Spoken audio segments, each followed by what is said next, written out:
All right, David Teschler back with Bible study number 3 today, dude. Oh yeah. Exciting times, dude. The other one was good. Enjoyed the other one a lot. Um, Today's gonna be another different day. We're kind of just switching it up.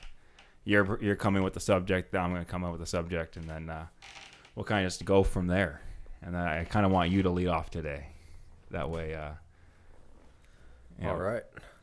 Well, since we kind of didn't have a plan and we're both coming in with our own thing, I was kind of debating going back and forth between two different topics when I was picking, and one was like common misconceptions about Christianity and what it's like to be a believer and whatnot, and I kind of broke it down into one individual question after talking to you a little bit, and it's, why does God let bad things happen?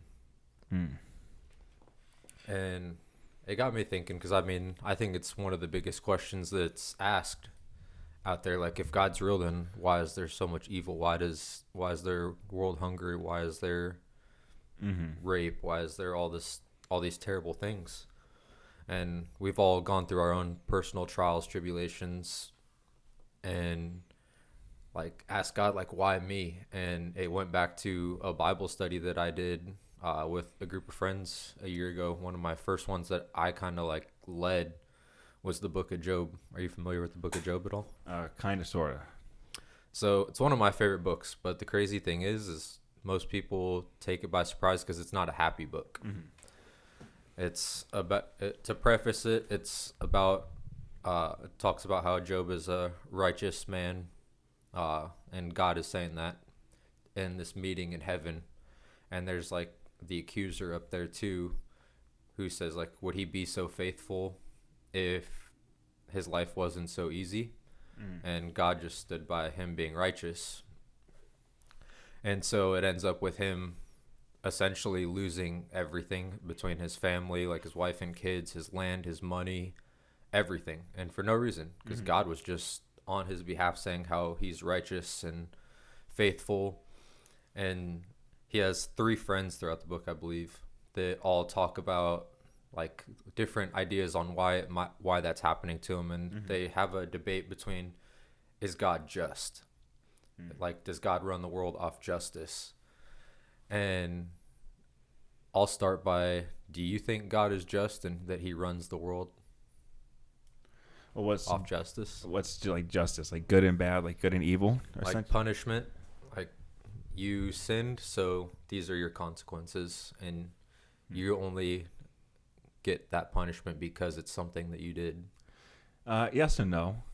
I think if we're sinning, then then we're letting temptation and we're letting the devil in, the enemy, into our brain, and that means, or our mind's spirit. That means that we're not on the path of God. So I think that what comes with that, like what comes with following the enemy, is the consequences of doing that. Then you don't get God's favor. Then all more bad things happen to you. But bad things do happen to people that are followers of Christ as well. Then people get cancer. People still get murdered. They still get raped, even though they are followers of Christ. And then when those things happen, like, why do they happen? Those are the questions. Like, why did God allow this to happen? And it comes down to, like, he did allow people to have free will. Right, there's free will. In order to abide by free will, God wants you to be following his path still willingly. He doesn't want to force you to be on his path. So by giving us free will, he gives everyone free will, which means there's going to be good and evil, and some people are evil. And I think he also wants to put people through a test, no matter like how tragic it is. But people have a story, and all these other people that are come out of these stories you see get famous, they all went through something dark. They all have been through something, trial and error, and now they could say they could help other people that are going through the same situation. So I think God does use people, and yes, he does probably put people through a tragic situation. It's a mystery to us, but he knows why. He has future plans in the future, but he's just hoping that we're going to stay on his path. So to answer your question, I think yes, he is just, but like no, he isn't in a way, because he is like he allows things to happen for us to maybe better someone else or better ourselves. Mm-hmm. Yeah, I couldn't agree more. I mean, I think because the world itself is all off like natural selection. If you take away good and bad and what punishments and justice, how we're saying it, like if we take all the rules of what God put in us of knowing between right and wrong, like we know without having to be told it's wrong to go do certain things because that's in us. God implanted that in us. But without his laws, I mean, we look at in nature a lion eating a gazelle, and it's not wrong when it's, if you look at it like it's murder. It's not murder, it's natural selection. Like the lion hunted, killed, and is doing that to survive. And I mean, that's, so I think it goes in a whole different direction between like when you label it right and wrong, and then like punishment and justice between what God's plan is. Because like we don't understand God's plan, and I have a couple of verses I wrote down that I'm going to find when you're talking that kind of explain that. But the one wild thing about the book of Job is there's no answer in the end on why these things happen to Job. Like it ends with him having like everything fulfilled. Like he's, I mean, you can't get your family back. His family, died, and he lost his land and stuff like that, but he stayed faithful throughout it all. And after all this kind of happens, God kind of like gives him an overview of the world, and is like, do you command the sun to rise in the morning? Like, do you, basically phrases it like, do you micromanage the laws of the universe and have the wisdom that I have? So it made me think like, wow, we don't know God's plan for us. And like, it's so easy to fall into losing a loved one or going through something tragic on your own. And it's like, why me, God? Like, why is this happening to me? I've been going to church. I've been reading my Bible. I've been doing things for the community. Like, why is this happening to me? And it's hard to understand, but having the faith that Job had and God just shows that there's a bigger picture that we don't understand, that his promise to us is even bigger than we understand. And that's hard to accept sometimes as believers, because it's hard to explain to non-believers like, oh, well, why does bad things happen if God's real? Yeah, explaining that to non-believers is I don't know if it's like super difficult to explain, just because like you could explain it kind of in a super basic term, like you said, natural selection. Like these animals have to go through this certain selection. The deer have to go through this to weed out the slow ones in order for them to get faster and stronger. And that means that they're going to be better equipped to go against the predators. Same thing for us. Like we're still adapting to these things. God has us evolving. We're evolving creatures. Like we're evolving to our society. We evolve, with our surrounding environment. So, yeah, I think it's there has to be evil, because in order to know what good is, there has to be evil. There's always an opposite: light and dark, bad and evil. You wouldn't know what the sunshine is without the rain, right? There's always an opposite of everything. So unless you know what good is, then there's always going to be evil. If you didn't know, if there was no evil, there's no good, and then there's nothing.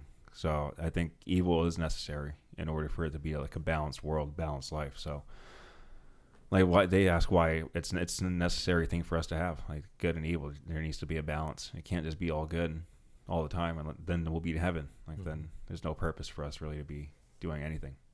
Yeah, and I think you hit the nail on the head with one thing you said, like how God is a God of choice, and like we have that choice because God obviously has the power. He created all of us. He created the heavens, the universe, and has power over all of that. And how ingenuine would it feel if he forced us to love him? Like that's not real love. And he's mentioned as the Father, and a father, teaches you hard lessons, even not just because you deserve it and you did something bad to have to go through that, but sometimes, like he gives us the word to live by, and we fall short of it every day. And it made me think of the most basic story of pretty much everyone has ever gone through as a kid. Don't touch the hot stove. Well, how hot is it? I got to find out. Yeah. Like, they tried to protect us. We did it. We learned. And there's nothing that we did before that for us to need to learn that lesson. Like, we didn't. Our parents just told us, hey, just like God's telling us how to live, don't touch it. Live by my laws. And we could have prevented that pain and suffering of not touching the stove or not sinning, but we chose the other route. And I don't think it's a punishment. I think that's just God's way of protecting us. Like, hey, I told you this is how it is, and if you avoided this, you wouldn't have resulted in this too. Correct. Yeah.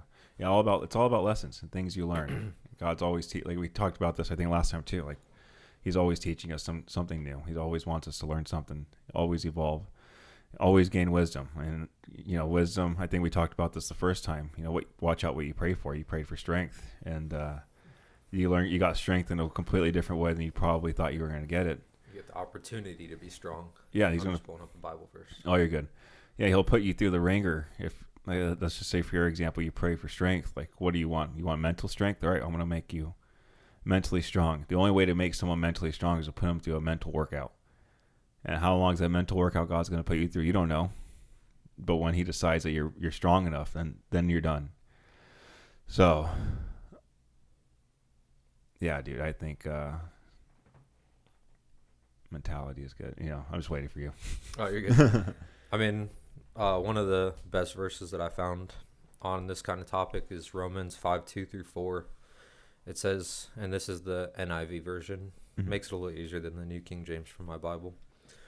It says, through whom we have gained access by faith into this grace, and now which we stand, and we boast in the hope of the glory of God. Not only so, but we also glory in our sufferings, because we know that suffering produces perseverance, character, and character hope.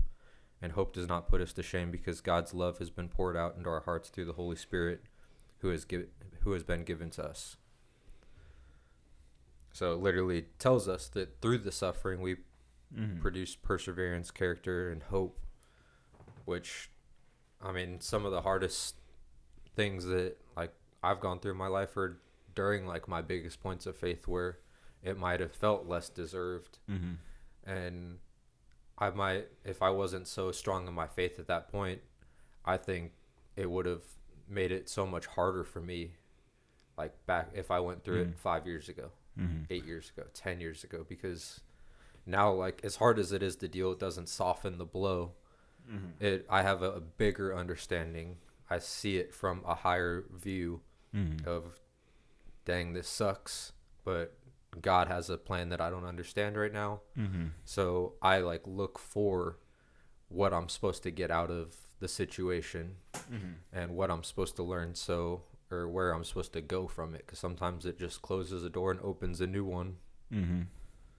Yeah, I completely agree with you. And something else on top of that is, like you said, some of these things come at your strongest faith points, like the time you believe the most in God, and then you're like, dang, why is this happening? And you could go either one or two ways.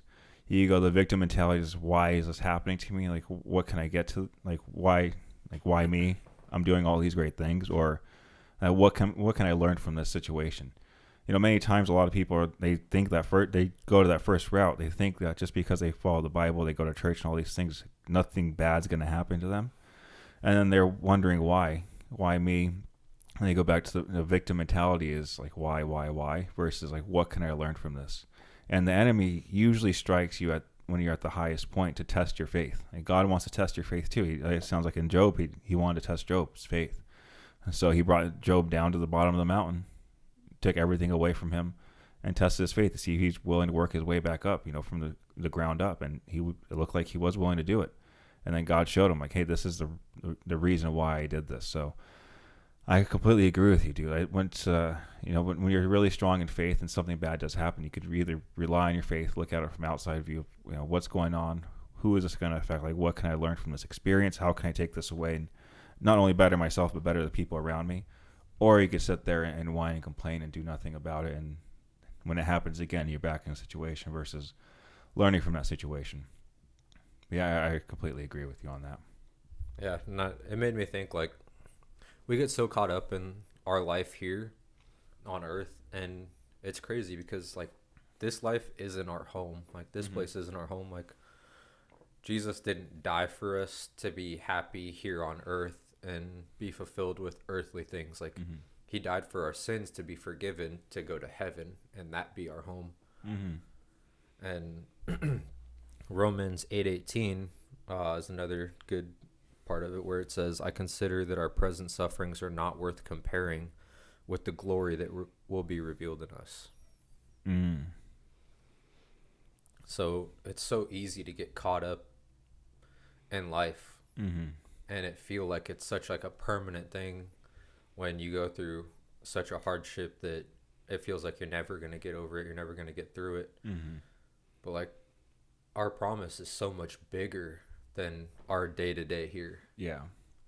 I mean, look at this, the people that, like, Jelly Roll is a good example. He was in prison, and then he comes out, and now he helps. He's a famous dude. His story is amazing. He goes to prison, changes his life, becomes a follower of Christ, and makes amazing music, and goes back and helps other people. Like, he went through, I don't know how his prison sentence was, but prison, from what I've heard, isn't the greatest. I've been to jail, was in jail for like a day and a half, and it wasn't just a normal jail cell.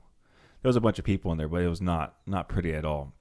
I can only imagine prison where people have to stand there for long periods of time, and the mental strain it takes on you in there, and just everything that happens, the food you eat, the day-to-day life you have. I couldn't imagine that kind of lifestyle, and then to come out of that like a brand new person, and then be able to change other people's lives, and now look up to him. Like, because he went through that darkness and that hard time, he's able to now use what he learned and help other people get through those obstacles and help them more. And God probably put him through that to do such things. And, again, I think a lot of people are meant to go through hardships for a reason, because someone else is going through that same situation, and God wants you to help them out, or, help someone out. It may not be now, like we were talking about before. It may not be now, but the seed that we plant in someone's head, it may be needed in the future. It may be watered in the future, which is something I want to talk about later, is planting seeds. But you want to plant. God might want you to plant that seed now for someone else in the future, and you have to look at those hard times as, what can I learn from the situation versus why am I going through this? Like, why is this happening to me? Yeah, and I mean, I think you hit it spot on too when you said, like, sometimes some of us are meant to go through like harder things. Like, goes back to the old saying, God gives some of his toughest battles to his strongest soldiers. Like, those situations and things that we go through could be used as our testimony for someone else, that it may change their whole life, and our experience could be the experience that brings them to the Lord, because they can connect. Because it's easy when you're talking with someone to say, like, I understand exactly what you're going through. How have you been through what I'm going through exactly? Then, like, you don't know. But when you connect with someone that's been through the exact same thing, it builds like a little trust, because you know that there's a mutual understanding, and it kind of breaks down those walls. And that could be used in testimony to bring people to God. Like, I see it through plenty of like my friends and stuff who've been through domestic abuse and stuff like that, and have turned their life and shifted their whole goal in life and their career to bringing people to God that have been through that. Like, could have, lived in that suffering and that mental prison of what you've been through, but instead taking it, becoming stronger from it, and then using it to connect and tell people what got you through that, and show your testimony and live it out. I have a question for you. So we are going through these tough times. You're talking about like let's say you went through something like right now versus 5 years ago. How do you manage to keep that faith in God and not go back to the, I guess, victim mentality, or letting the enemy win? Because we're talking about earlier, when you're at your highest point of faith, the God or the enemy tests you. Like, how do you keep the faith in God and not go downhill? Like, how do you stay like Job versus going to be like a normal, why me victim mentality? Yeah, I mean, I think the biggest thing is faith. Like, and it's not easy. I say it like it's easy, but it's practicing faith. Like, I don't go a day where I don't read God's word, because this is God's way of speaking to us. Even though some days I'm like reading a story and I'm like, How do I apply that? What are you trying to tell me? Doesn't really make a lot of sense right now.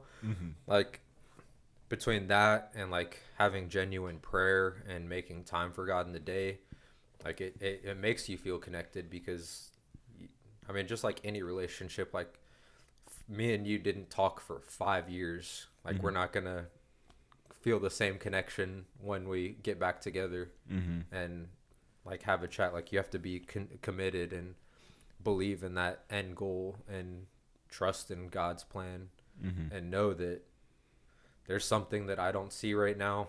I have to have faith. I have to understand that this is just a small obstacle over what's next for me.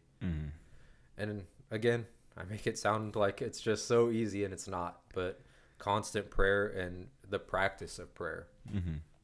Like, it's so easy to get wrapped up in your head about what's going on and have that why me, the victim mentality, and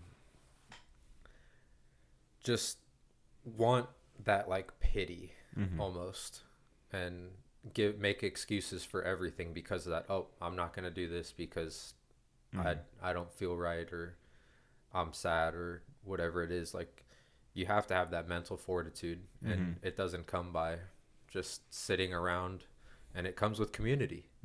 Like, you got to be able to lean on people. Like, God calls for us not to be alone, because isolation is the like strongest thing for the enemy to attack.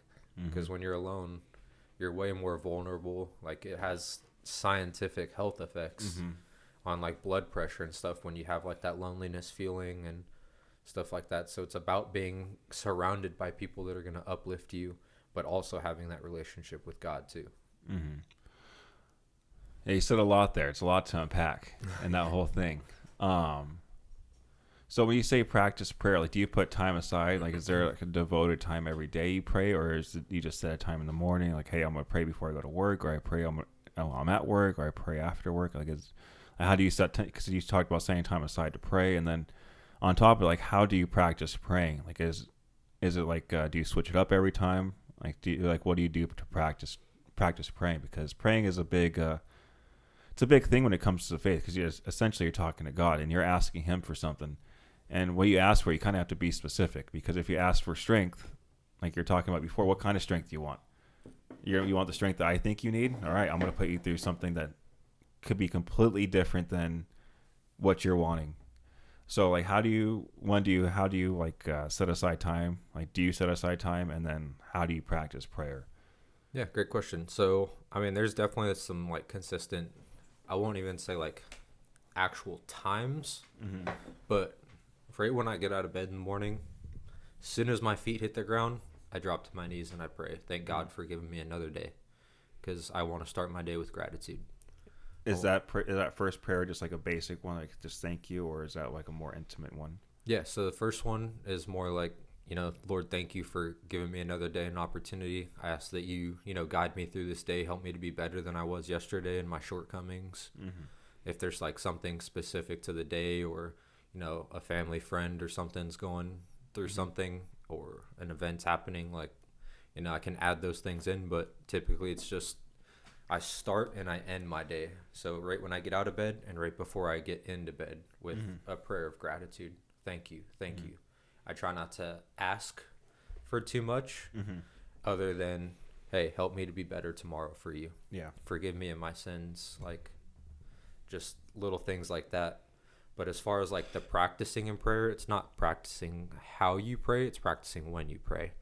And when I say that, like, I get wrapped up with, things of stress and like just everyday things that we all do, like our shortcomings, like our goals not unfolding like we want them to, and things like that. And sometimes I'll sit there and I'll just feel bad for myself and like, how do I get out of it, and like try to figure it out on my own. But it's practicing in those moments to surrender and know that it's in God's hands, and to place that at God's feet, and to ask and invite Him into that room of struggle with you. So like, that's what I mean by practicing prayer, is like when you get caught up in those moments, like, hey, I need to give this to God, because I'm trying to carry this weight on my shoulders right now. So I'm not meant to carry this. God's there for me and with me. Yeah. That's a big one. I think we talked about it last time too. Like Peter 5:8, cast your anxiety on me, or Peter 5:7, cast your anxiety on me, and then keep your mind sober and vigilant. Because when you don't cast your problems onto Christ, then it just takes one slip up. It's like boiling water. Eventually, it's going to overflow. You let something boil, it's going to overflow eventually. And just like your issues, if you're dealing with a bunch of issues and you're not giving it off to someone, like how are you going to fill yourself up with better things? You're just going to keep boiling yourself up over and up and up and up until you explode. And then when you explode, a lot of things can happen. You could lose your faith. You could do a lot of crazy things. You can do a lot of crazy things when you boil over. So I think being able to put that burden onto Christ, and then and kind of going off of that, like for people that think it may sound silly, like just putting onto Christ, you can look at it as like an affirmation, like, hey, I don't want to feel this way anymore. I don't want these emotions. I don't want to deal with this kind of pain. And then help me. Just talk to whoever. Talk to God. Talk to yourself. Making an affirmation. Help me get through the situation. Help me find the ways out. Help me find the opportunities, like we talked last time. The lane out of this, the narrow path out of this darkness. Like help me out. Help me out of here. And your mind will help clear the path. I call it God, but you can just call it an affirmation or however you please.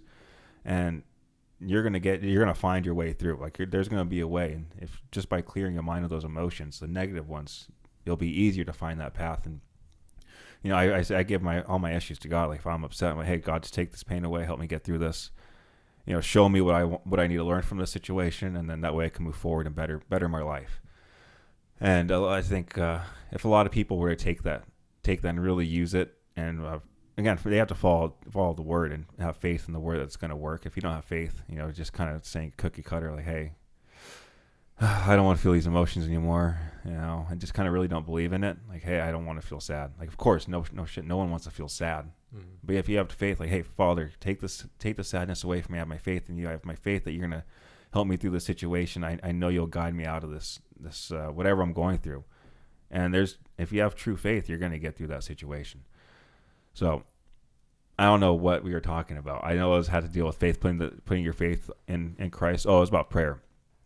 So when you pray just two major times in the day. It's before bed and then before bed, and then when you wake up, it's just more of like gratitude prayers, like I'm thankful for this. Thank you for guiding me through the day. So do you do like other prayers? Like do you pray before every meal? Do you pray like midday? Do you like what else? Do you do like many prayers throughout the day? Like if you get stressed out or you get tired, like what else do you do? So those are like 2 of the 3 like non-negotiables. So like I pray a bare minimum 3 times a day as just like part of my routine and making sure that I'm making time for God. So it's the before I get out of bed, or right after I get out of bed, and then before I get into bed, and then right before dinner. And then I practice those time of prayers when I let, the devil in my head, and I'm like, hey, I'm letting myself get carried away. I just need to talk to God, and I'll, pray whatever's on my heart at that time. And so that's when I practice like the prayers throughout the day that's not necessarily planned. And like I try to do like one thing to help with my road rage out here in Arizona. I read it in a book. Is I've had a hard time continuing to do this, but I've been trying to put it into practice. Is like when someone makes me mad on the road by doing something foolish. Instead of letting, like, as soon as I feel like that, like, anger rush through me or something, I just pray for them.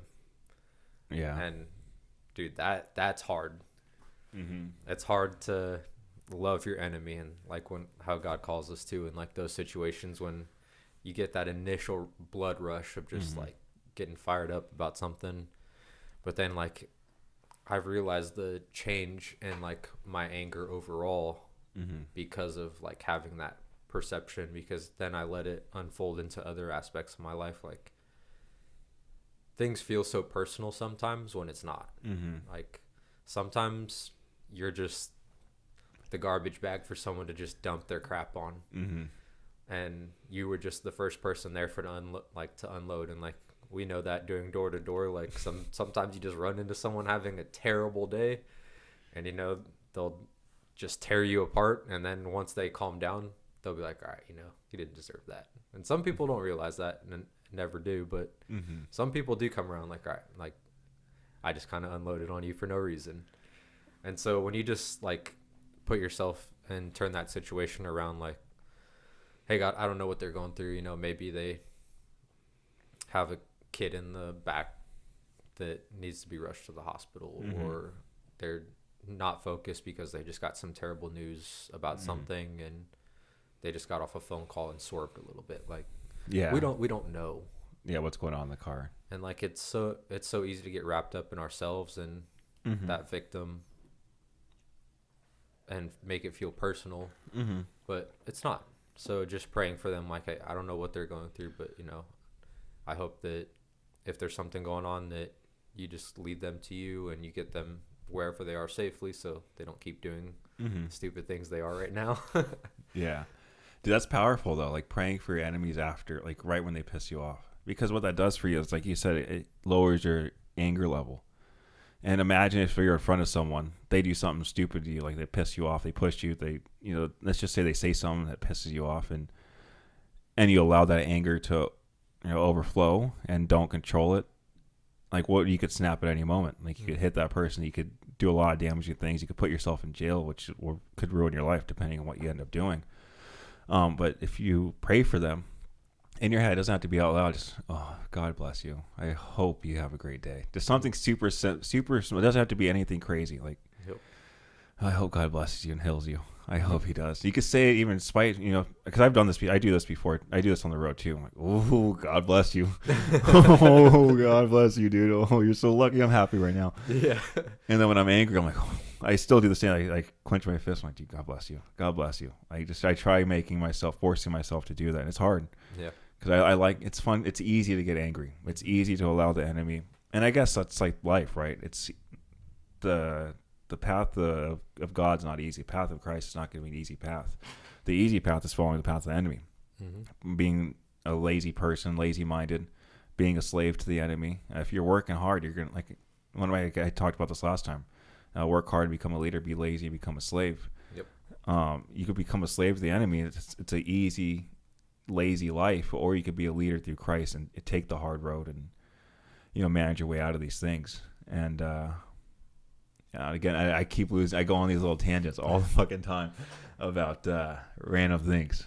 No, I mean, but you're right though. Like, it's super hard to pray for our enemies, and like, it's easier in the car when someone does that to like let it go, because like at the end of the day, like, you're not gonna do a whole lot. Like, most of us as believers aren't gonna like have those road rage incidents where we walk up on the car, or all the crazy stuff you see nowadays. But like, there's still times, like, I'll be at the gym, dude, and like, I mean, this was quite some months ago, but like, I was at the gym, like, plenty of room everywhere around me. I'm on a cable, just doing, I think I was doing like tricep extensions or something, and a dude walks right up to me and just shoulder blasts me, dude. And like, I stopped, took like a deep breath, and I looked at him with probably just like the most mad face, and he just kept walking like nothing happened. And like, I turn around, there's plenty of room behind me. So like, he got so close to me, and I'm just like, oh, God bless you, because like, and plus like at the gym, your testosterone's already going, your blood's pumping, so like, it was so easy. And then like, right then and there, like, I realized like the change that God's had in my life, because 5 years ago, totally different reaction. And it's crazy because that comes to being, like, again, we talked about this last time, sober-minded. Like, you're more sober-minded now, and now that you have more faith in Christ, and your mind's more set on, like, the Bible and following the way of Christ, trying to be as good as you can, leading by example, loving your neighbor as you love yourself, and because normally, like, I would be the same way. Someone shoulder checked my friend in the club, and I got angry. Like, it was just my friend, and he got shoulder checked. He's a smaller guy. And I was getting ready to fight. I'm like, dude, it's not even my fight to fight, dude. Yeah. I wasn't even the one shoulder checked, and I got angry. And when you get angry, you feel your body get warm. And then it gets to your mind, and then once your mind gets, you lose control of your mind, then it opens the door for the enemy. Mm-hmm. And that's what the enemy's asking for. It's always looking for one little opening to get in there. And once the enemy's in there, he has free reign.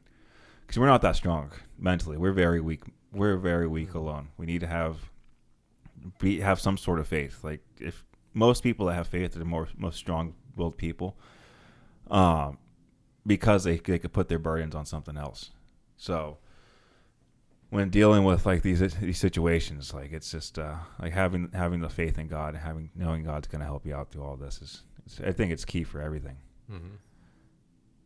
I mean, do you have any practices in like those situations, like now compared to back when that happened, like at the club?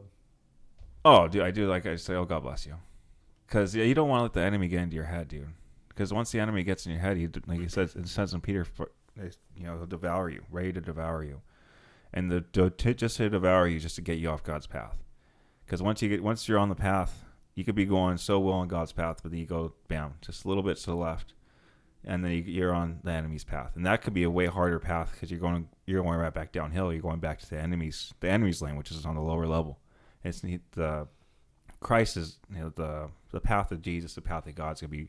We talked about is way harder to climb up. You're climbing up a mountain. The path of the enemy's on the ground, easy to walk through. You're a slave. He doesn't want you walking up. He doesn't want you coming to his level. So, not allowing the enemy in it's a key thing. So what I do is I do the same thing. Like, God bless you. But then the one thing that Terrence Howard said on Joe Rogan's podcast is there's a little piece of God in everyone. So talk to that person. Talk to that part of them. Don't talk to if someone's yelling at you. Like, we're talking about door to door. We've had people yell at us, people cuss at us. Right when they open the door, they start yelling at us. And we have to keep our composure the whole time because, one, we're on camera. Almost everyone has a Ring doorbell, so we keep camera. But then, two, like, you don't know what they're going through. And then if you flip out on them, if you let that get to you, like, it's gonna escalate to something else. And then if you are a follower, and what does that make like Christians look like if you do snap, if you do these bad things, and you do come to that level of like let the enemy bring you down to that level, like you're not doing what you're not being the light in the world that Christ wants you to be. So I try to do the little prayers as much as I can. I get angry just as everyone else does. I'm definitely far from perfect. I couldn't imagine someone doing that to me working out. They would get the darkest stare. They would know I'm staring at them, and I would stare at them until they look at me. And I wouldn't say anything. I'm just letting them know if they do that again, yeah, I don't know how faithful I'm going to be. I don't know how. No promises. There's no promises in the second one. The door was closed. I locked that one, but you keep banging on that door, it's going to break open. And just don't shoulder check me again. Yeah, I couldn't. That pissed me off. If someone shoulder checked me in the gym. Yeah, dude, and like it didn't stop me from being angry. Like I was angry, but at the same time, being angry wasn't going to get me anywhere. Mm-hmm. And as soon as like you can switch that thought into your head right away is when life just becomes so much easier too. Yeah, and you can look at it kind of like opportunity cost. Because I learned this in economics. Like, what is this opportunity going to cost me? And then what can I gain from this opportunity? If you look at it like, what am I going to gain from being angry? Usually you gain nothing from being angry. You gain absolutely nothing. I gained a great workout after that. That's about it. That's about it. You probably still could have the same workout, same intensity, but just a little bit. You just had a little bit more anger in that one. Lost my train of thought. No worries. It's thinking about a lot. You said you don't gain anything. Oh yeah, opportunity cost. Yeah, you don't gain anything from keep being angry, but you're like, all right, what's the opposite of this? I could be happy. Right? What do you gain from being happy? A lot more things. You gain friends. You gain better things. You get better things when you're happier. And you could tell when people are emotionally upset or they're angry or they're sad and they're always like that. They have an energy around them. You could just look at them. You get around them like, all right, this is not the energy I want to be around. They start talking. They say, they bring out the victim mentality. Oh, why me? Why this? Why is the gym so busy? Why can't anything be open here? The gym sucks. Like, Why me? Why this? Instead of just figuring out, hey, all right, the gym's busy. People are here working out. Everyone's bettering themselves. What can I do to get my workout in? Mm-hmm. And like there's just two different things you could look at it. You could allow yourself to get angry, or you could allow yourself to be happy and neutral. And there's an opportunity cost for everything you do. And I think if you allow yourself to stay angry, you can control anger. I don't think is bad if you learn how to control it. But then you're dancing with the enemy right there. Yeah, and you can't, as long as the door's closed, and you don't leave that door open for the enemy to come in. But it goes back to the old saying, and I mean, it's not biblical, but rather be a warrior in a garden than a garden in a warrior, or a gardener in a war. Mm-hmm. Yeah. So, what does that mean? I mean, like, I'd rather have that capability of being controlled and able to lead and be calm in my area than have no control and chaos. Yeah, I think that's a deep thing, dude. Being a warrior in a garden, because what does it mean to be a warrior? Like it means you have to be disciplined. Warriors are always just like you're military. Like everything about the military is discipline and order. Like everything has to be perfect. Everything has to be in line. And there's a reason for that. Because if you're a warrior, you can't have all these. You can't be thinking about all these other things. You can't be, worrying about all these other plants. Oh, is this plant growing? Is this plant growing well? Am I doing enough soil on this one? You can't have all these things going around if you're a warrior. If you're a warrior, you have to focus on one thing, and that's discipline and making sure that your body is right, your mental is right, and you're training for preparing for what's to come. Because again, the Bible talks about preparing for. A lot of the Bible talks about preparing for what can happen. Because again, God puts you through these struggles for you to learn and gain through. And you want to prepare yourself the best you can for those struggles, because you never know when they're going to come. So when you talk about being a warrior in a garden, like the warrior is like when the enemy's coming, when that struggle is coming, like you want to be prepared and trained and ready to go. But while you're doing that, you're still tending to a garden. You're still planting seeds. You're still doing other things, attending to other opportunities in your life. But you're preparing yourself for when those dark times do come, because you're going to have to defend yourself and fight your way out. Versus being a gardener, which is, I don't know how you describe a gardener kind of person, like someone that's always about worrying about what other people are doing, not worrying about themselves. They're doing things that don't better them. Like they're stuck on YouTube, they're stuck scrolling on TikTok, they're stuck on all these things that are not bettering their lives and preparing them. And when something happens to those kind of people, they become victims. Like, oh, why is my farm burning down? Well, you weren't prepared for the enemy to come that was coming to attack your farm. You weren't prepared. You allowed them to come into your mind. You allowed them to destroy everything. So I think that's I don't know how I would describe a gardener kind of person, but that's a deep saying, and it can very well correlate to this as well. So I kind of take it as in like the warrior and the gardener are like the mental state, and then the garden and the war are the situation. So I'd rather be strong, disciplined, and able to handle and control myself and have a good situation around me because of that than be softer and have in a chaotic environment and not have that power and not have that control. Because then that's when the enemy, like we just said, is allowed in, and you don't have that mental fortitude, you don't have that strength, you don't have that foundation. Okay, so that's kind of like how I approach it in a biblical sense. Like there's different ways to approach that kind of saying when it comes to like our world these days. But that's how I see it in like the biblical sense. It could be like we were talking about earlier, like work hard to become a leader, be lazy and become a slave. Like I'm not saying gardening's easy because I can't do it, but I see people that aren't that well versed able to garden. And it seems pretty easy to do, like very easy labor, very lazy labor to do. You water it. Again, I'm not a gardener. Like who am I? I'm just talking out of my ass right here. It could be very physically demanding. It could be extraordinarily hard. It could be very mentally exhausting, but I don't know.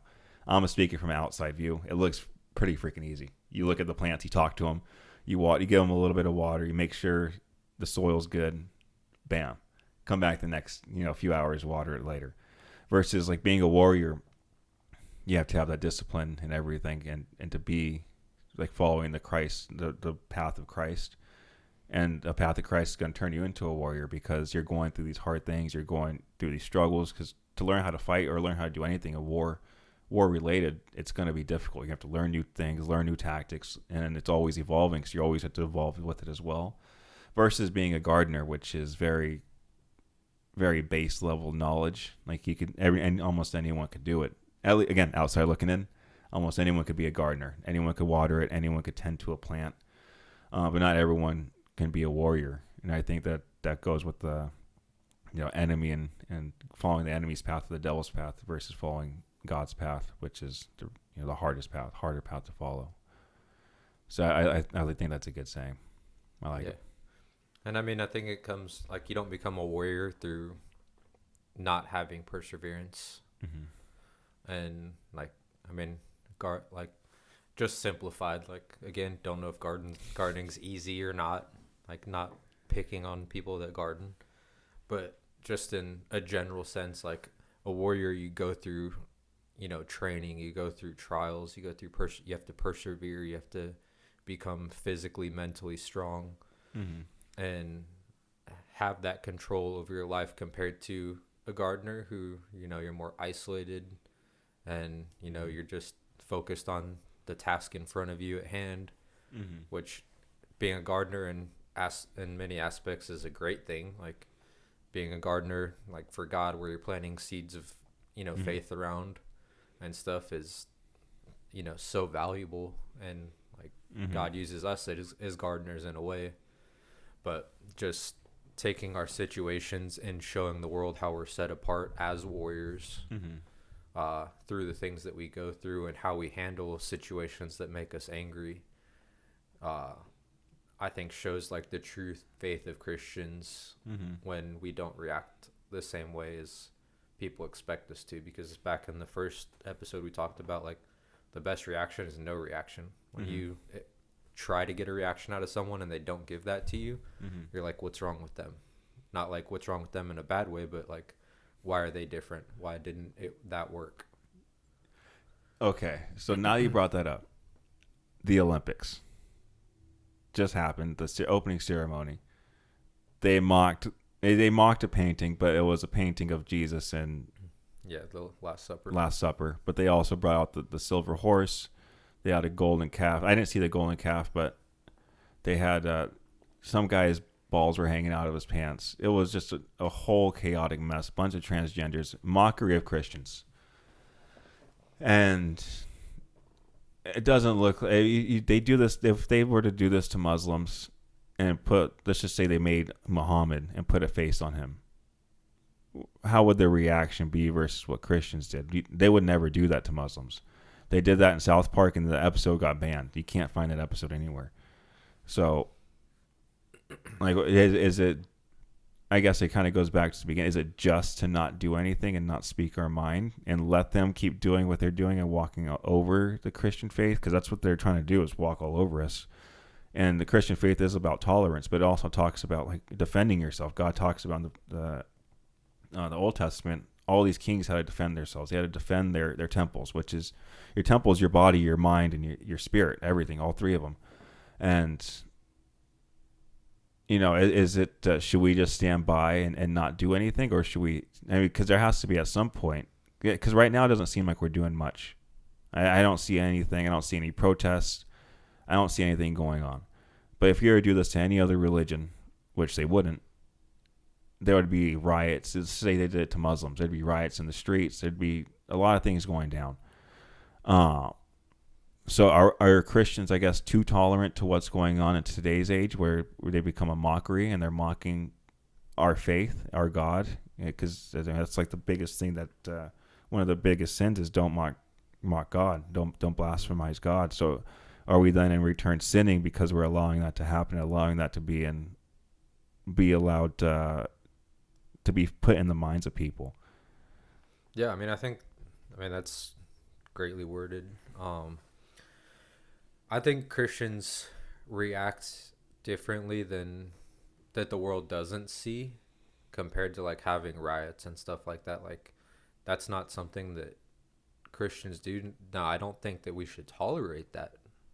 Like, we should be defending our God and stuff like that. And like, I can't speak for everyone, but like right after that happened, the first church service that I had, like my pastor prayed over those people that, you know, mocked God, because the Bible, you know, obviously says not to mock God. And, you know, if those people don't repent and, you know, fix their life quick, like they're going to have a very hard and miserable eternal life.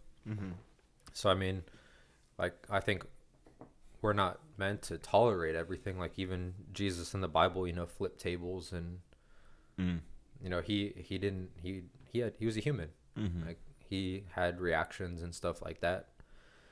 And so I think our approach as Christians is to pray for them. And I mean, I think that whole thing shows just the spiritual evil in the world.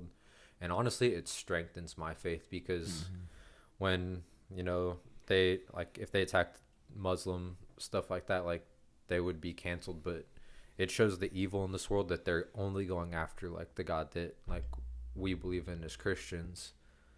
Because I think it's so funny. People say they don't believe in God and stuff like that, but they'll be the first to drop a JC and use his name in vain.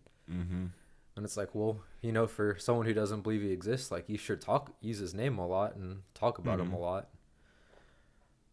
But I mean, like, I don't know how to react in those situations, and like how we fix that as Christians, because I mean, it's disgusting to see. And like, if they don't repent, they're gonna, you know, pay the consequences of that, because blaspheming the Holy Spirit is, you know, the unforgivable sin.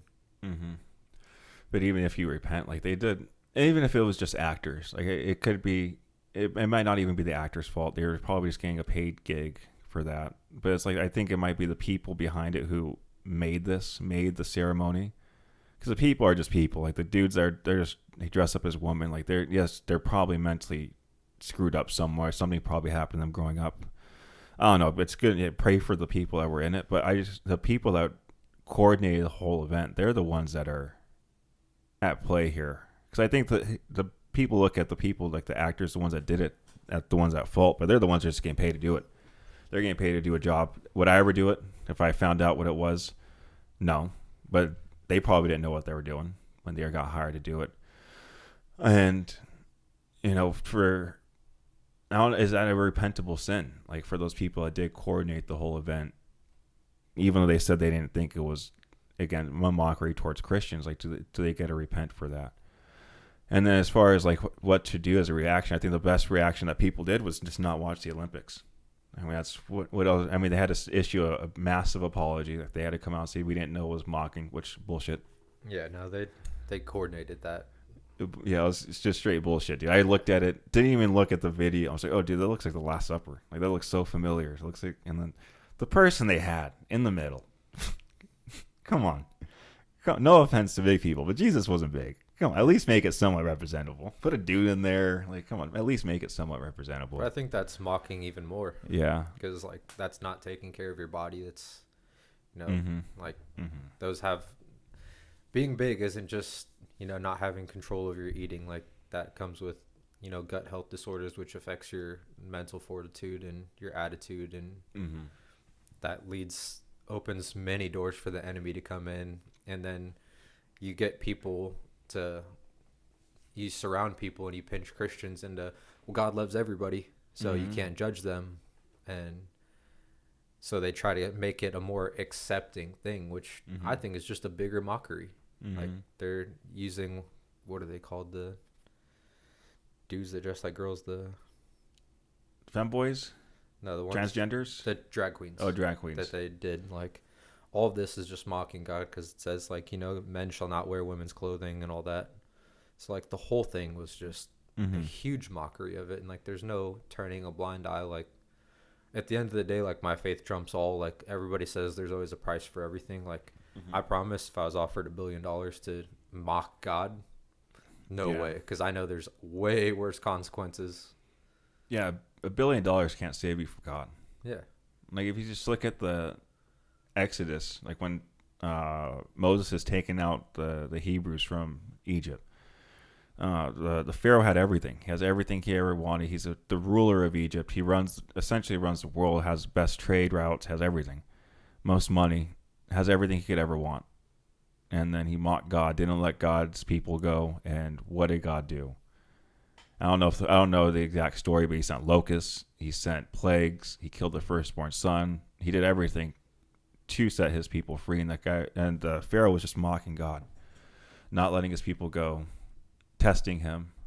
And that's probably what may happen when you mock God. But that might happen since the whole world is allowing it, and it's like more of a worldly thing that's allowing these things to happen.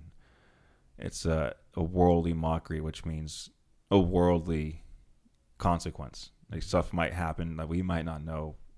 It might be a few years from now, 10 years from now, 20 years from now, but these consequences may add up in the future for what we do if we don't have the faith.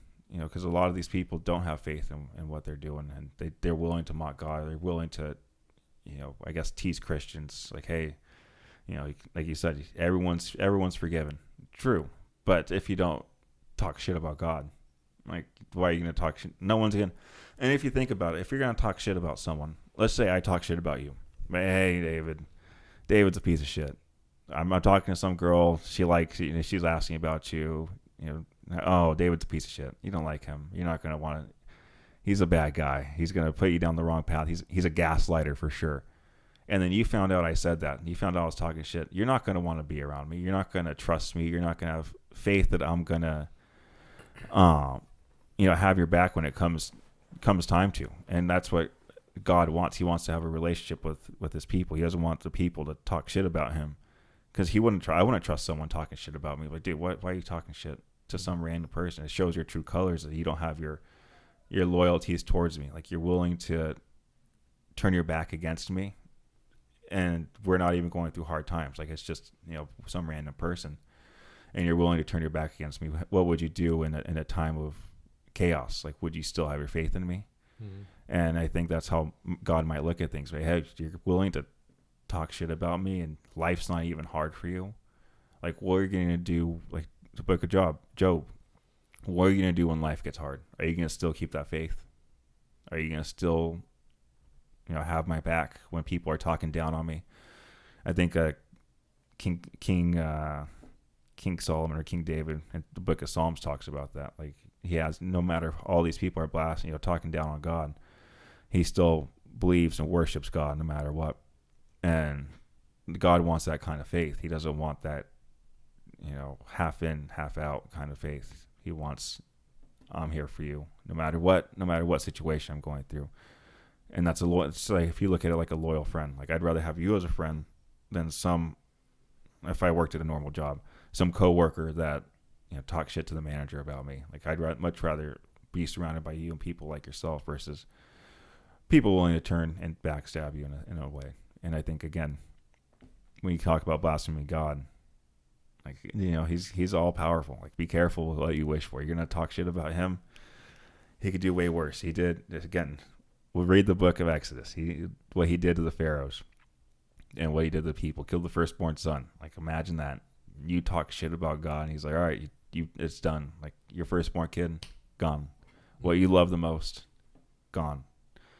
And that could happen. Like, and people are, again, it goes back to the beginning. Like, why does God allow evil? Well, why, if evil's happening to you, is it the choices that you're making that's allowing this evil to happen to you? Because if you're following God's path, like, evil's going to happen, but it's going to test your faith. But if you're not following God's path, you're just on, again, the ground level. Rocks can fall on you. If you're walking next to a mountain, rocks can fall, things can hit you.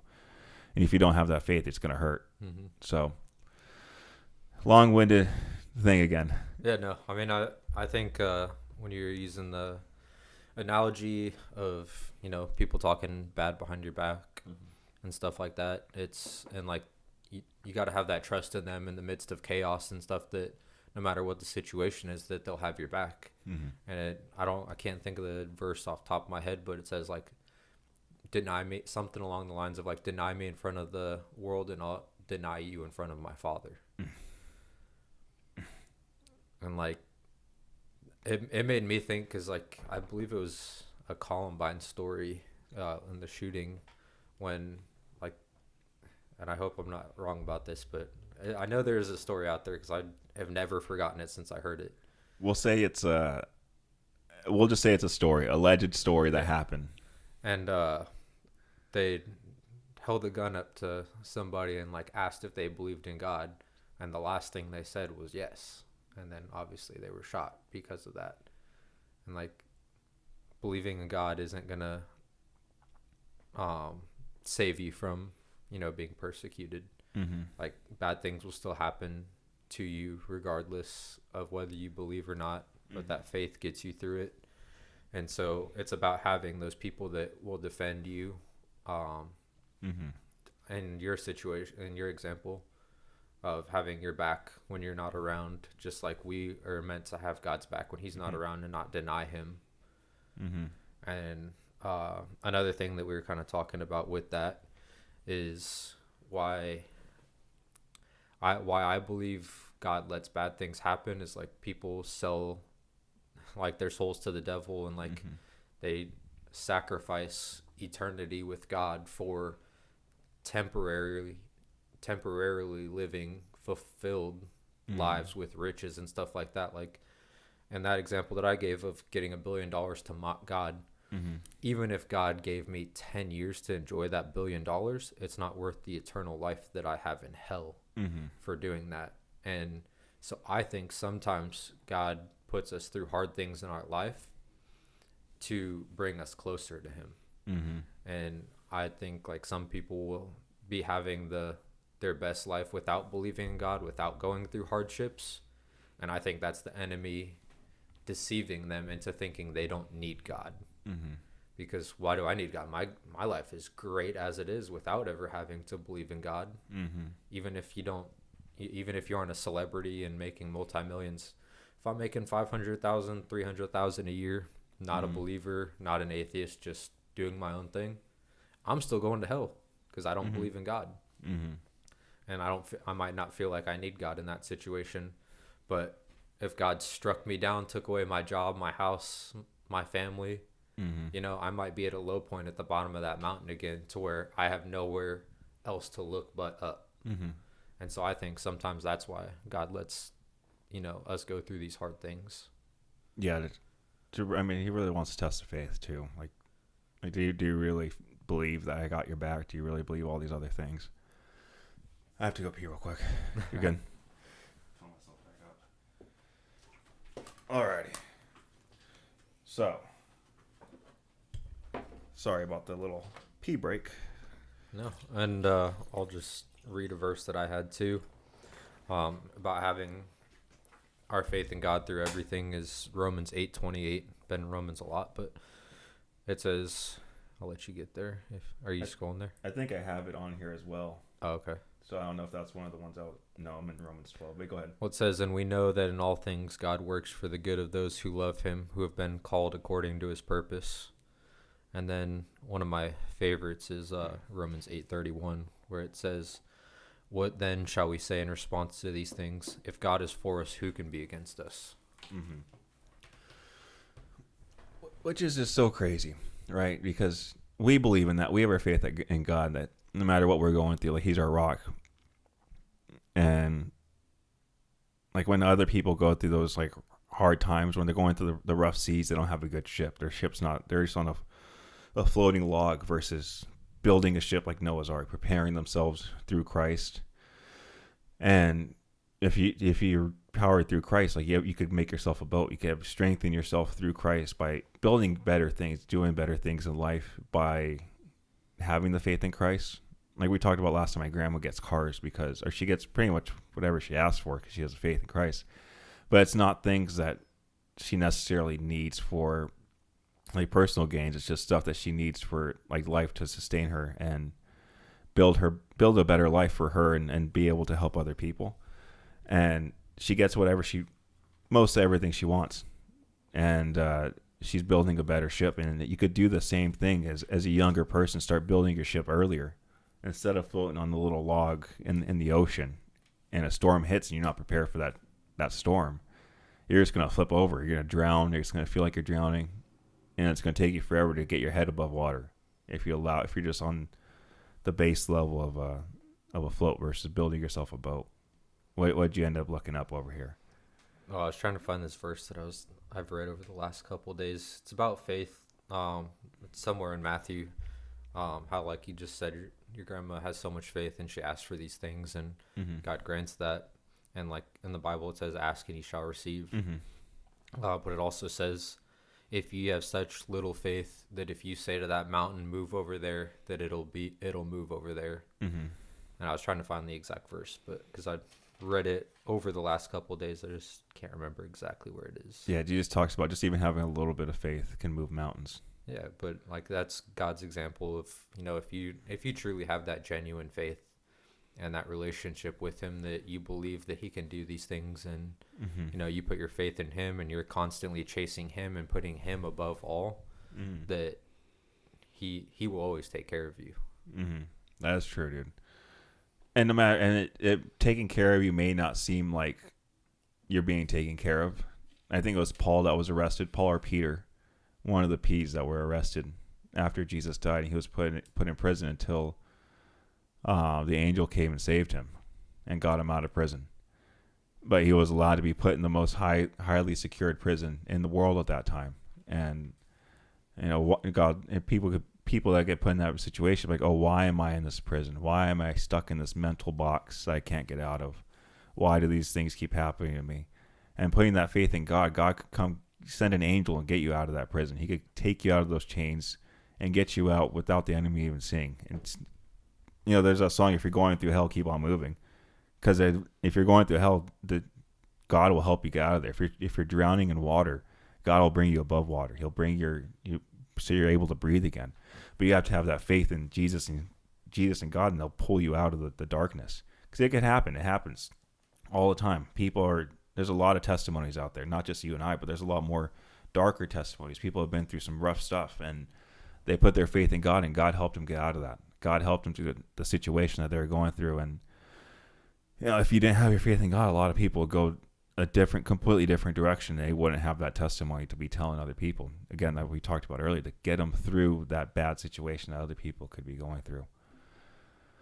So yeah, dude, I think me and my long-winded stuff, dude. But yeah, I know we're talking about the verse of like having just even little faith can move mountains, but it is true. Like just a little bit of faith can help just guide your life back in the right direction. Again, it's not going to be easy to have faith, because the enemy's going to want you back on his team. Like the enemy wants to build the biggest team possible in case of war ever does happen. You want a bigger team, or you want the smaller team, especially if you're not as strong. Like people that are making it through God's mountain and God's path are way stronger than what the enemy has, because the enemy is only building slaves. God's trying to build leaders. So having faith is important. You want to be able to move the or at least get over the obstacles that God is presenting to you. And don't allow the enemy to let you just turn back around the mountain and walk back down. Yeah, and in that example used of Paul in prison, when he was locked up, and they had that like earthquake that opened all the jail doors. Do you know that story? All right, I'm gonna look it up. So I think they talked about my last service. I posted on Instagram what my pastor said, but like it talks about when God opens those doors. Like he talks about it. So when God opens those doors, run. Don't walk, run. If God's giving you what you've been asking for, and he shows you the opportunity, gives you that path to get out, don't wait. Like there's no time to wait, because a lot of times people they ask for the God sign and they're not ready to go with God.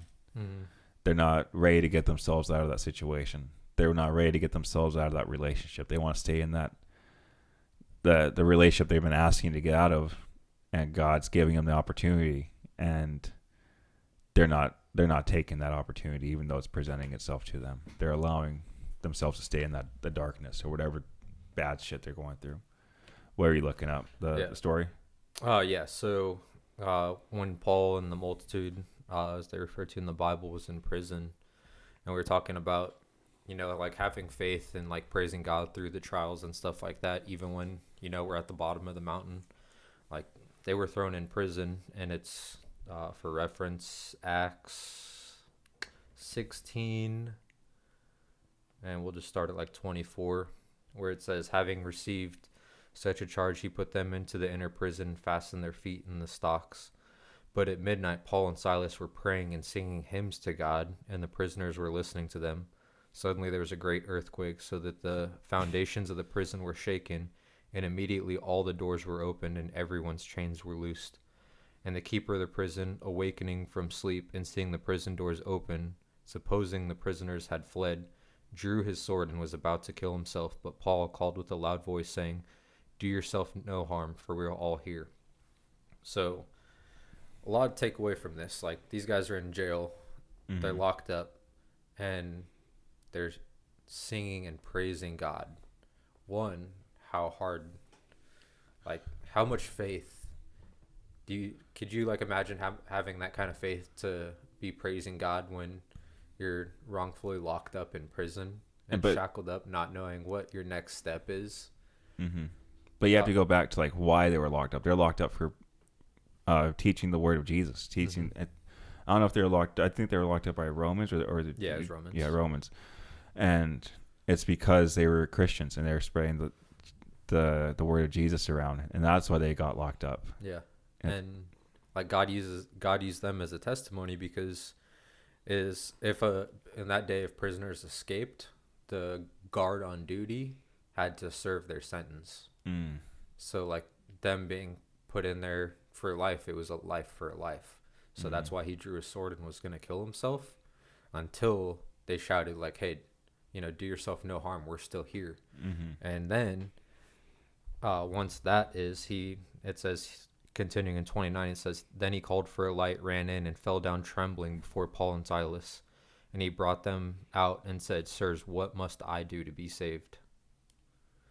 So like God having them locked up in the prison, them not, doing anything wrong, just, fulfilling the work of God and sharing the gospel, and still praising God in the midst of being at the bottom of their mountain and at their rock bottom. Completely, God gave them an opportunity to run. Like that, I think that's what most people would do. If I was wrongfully locked up, like I don't think I would second guess if my prison door just flung open and I was able to escape. I don't think I would have just stayed there. But yet they had so much faith that they stayed there and ended up bringing someone that more than likely would have never had an opportunity to come to God, asked to be saved. And I believe that guy goes back to his house and brings his whole family to God, if I remember right.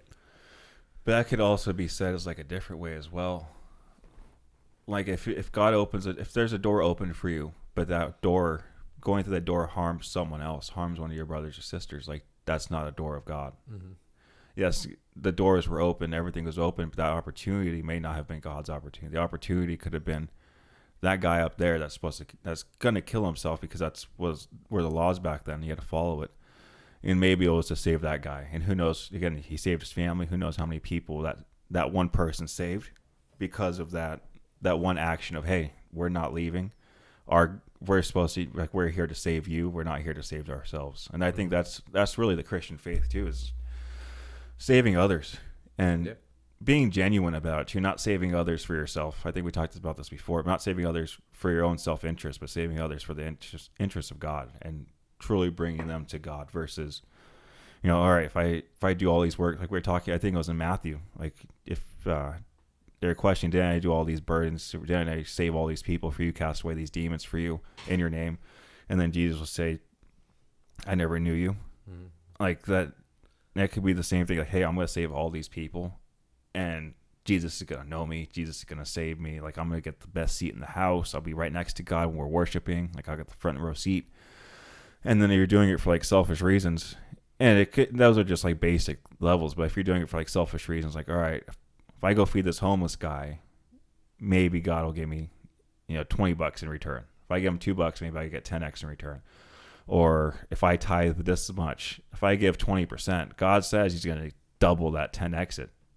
I have faith he's going to 10x it. But if your whole morale is to gain something from doing good, it's, it's not genuine. It's not genuine. And like, it's a good deed. Like, then I get stuck in that, like, it's a good, even though they're doing a good deed,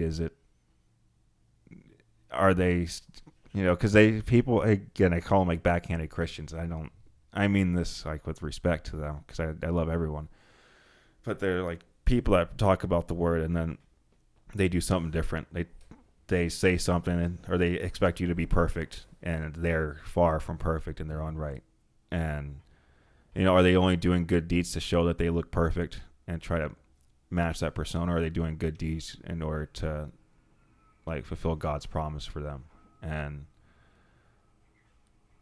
to be Christian, like I don't know, like I can still consider them Christians, but like they're kind of like backhanded Christians in my opinion. Like they're willing to do things, but only for their own self gain. Versus, and I'm not saying I'm a perfect Christian either. I'm still figuring out what it means to be a Christian, but following the word and just practicing it. I don't have to change myself in order to be a follower of Jesus. Or again, it's my opinion. I don't have to change like who I am, my actions and stuff. Yes, and I'll change probably throughout while we're doing this. I'm going to change a lot because God always wants us to evolve and go through these obstacles, but like to completely change my persona because there's other Christians. Let's just say we go to a mega church. Like I'm going to use CCV as an example. No offense to anyone at CCV. It's just the biggest church around.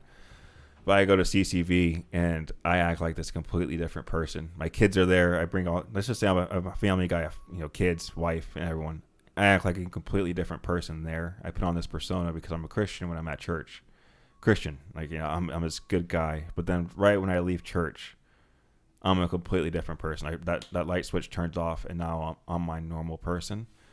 That's like those kind of Christians I'm talking about. The ones that are going to go to these big churches. They want to fit in because everyone's happy. They have the family life, but outside of that environment, they're completely someone else. And those are the ones that I think are they give the Christian representing Christians in a bad way. And even if they do good deeds, like, does it make them a real, like, true Christian? And then we go like in a more biblical, like philosophical things, right? Like, just because they go to church and they follow Jesus and they become a different person outside of church, like, does that still make them a follower and like a true Christian? Yeah, I don't know. Versus someone who, like, let's just say someone who's in jail follows and then tries to help other people. Like, is there one better than the other? I don't know. Like, I'm not God. Mm-hmm. But I'd rather be the one that's helping other people versus faking it when I'm at church. And I think the ones that fake it when they're at church are the ones that give Christians a bad reputation. Yeah, I mean, I agree, and I mean, I think it goes back to I think the first episode when we were kind of sharing our testimony, mm-hmm. when we both kind of felt off at church during that time when we were living our like lukewarm Christian life of mm-hmm. Being judged and stuff like that. Like, some of those people may have had the good intentions of, like, oh, well, these young men just aren't seeing, like, what the Lord has to offer. Mm-hmm. But then some of them were coming from, well, I go to church and I wasn't at the bar last night, so I'm mm-hmm. better than you. And you're a sinner. And, like, those, like, disingenuine people mm-hmm. Are the ones that kind of gave me, at least speaking for myself, a bad taste of mm-hmm. Christians. But it's hard to decipher. I mean, who's who mm-hmm. sometimes, and it does come down to like selfish things. And your example of being somebody completely different and showing up to church and being, the good fatherly figure with your kids and your wife, and then as soon as he dismisses you in prayer and you guys get into that car, it's back at each other's heads and mm-hmm. like not, living any sort of faith outside of that hour and a half service.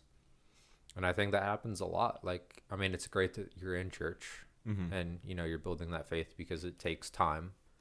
You don't just go from not believing and, living mm-hmm. that sinful life on a daily basis to just full on, developed into a mm-hmm. great Christian. Like, it took years and stuff of slowly developing and slowly wanting to read the Bible and slowly mm-hmm. wanting to serve at church and all this to build that relationship, for it not to be just a selfish thing for a temporary time. Mm-hmm.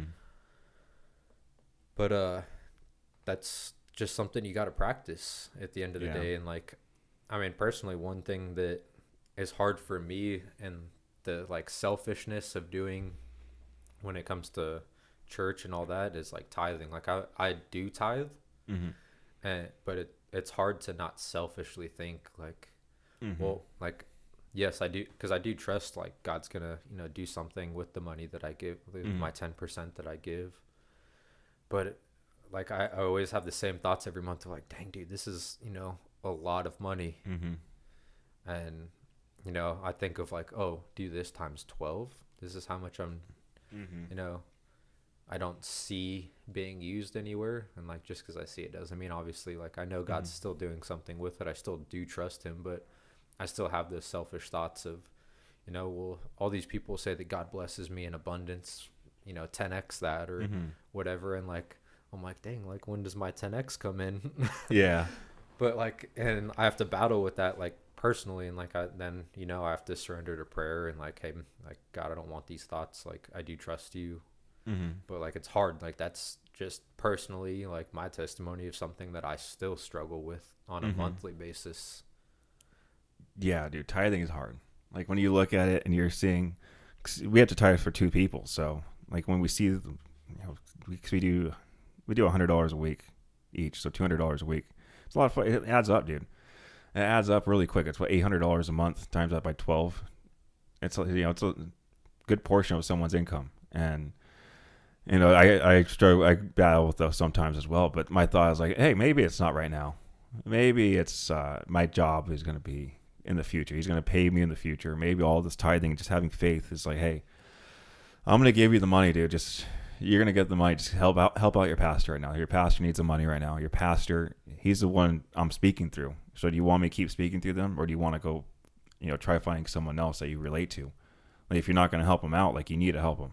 Mm-hmm. If you don't see your money, I'm not saying like for your example, but if you don't see your money going to like new light fixtures, your new band equipment, like your pastors still have to get paid because their full-time job is, and I know there's some pastors that work normal jobs as well, and salute to them, dude. That's on.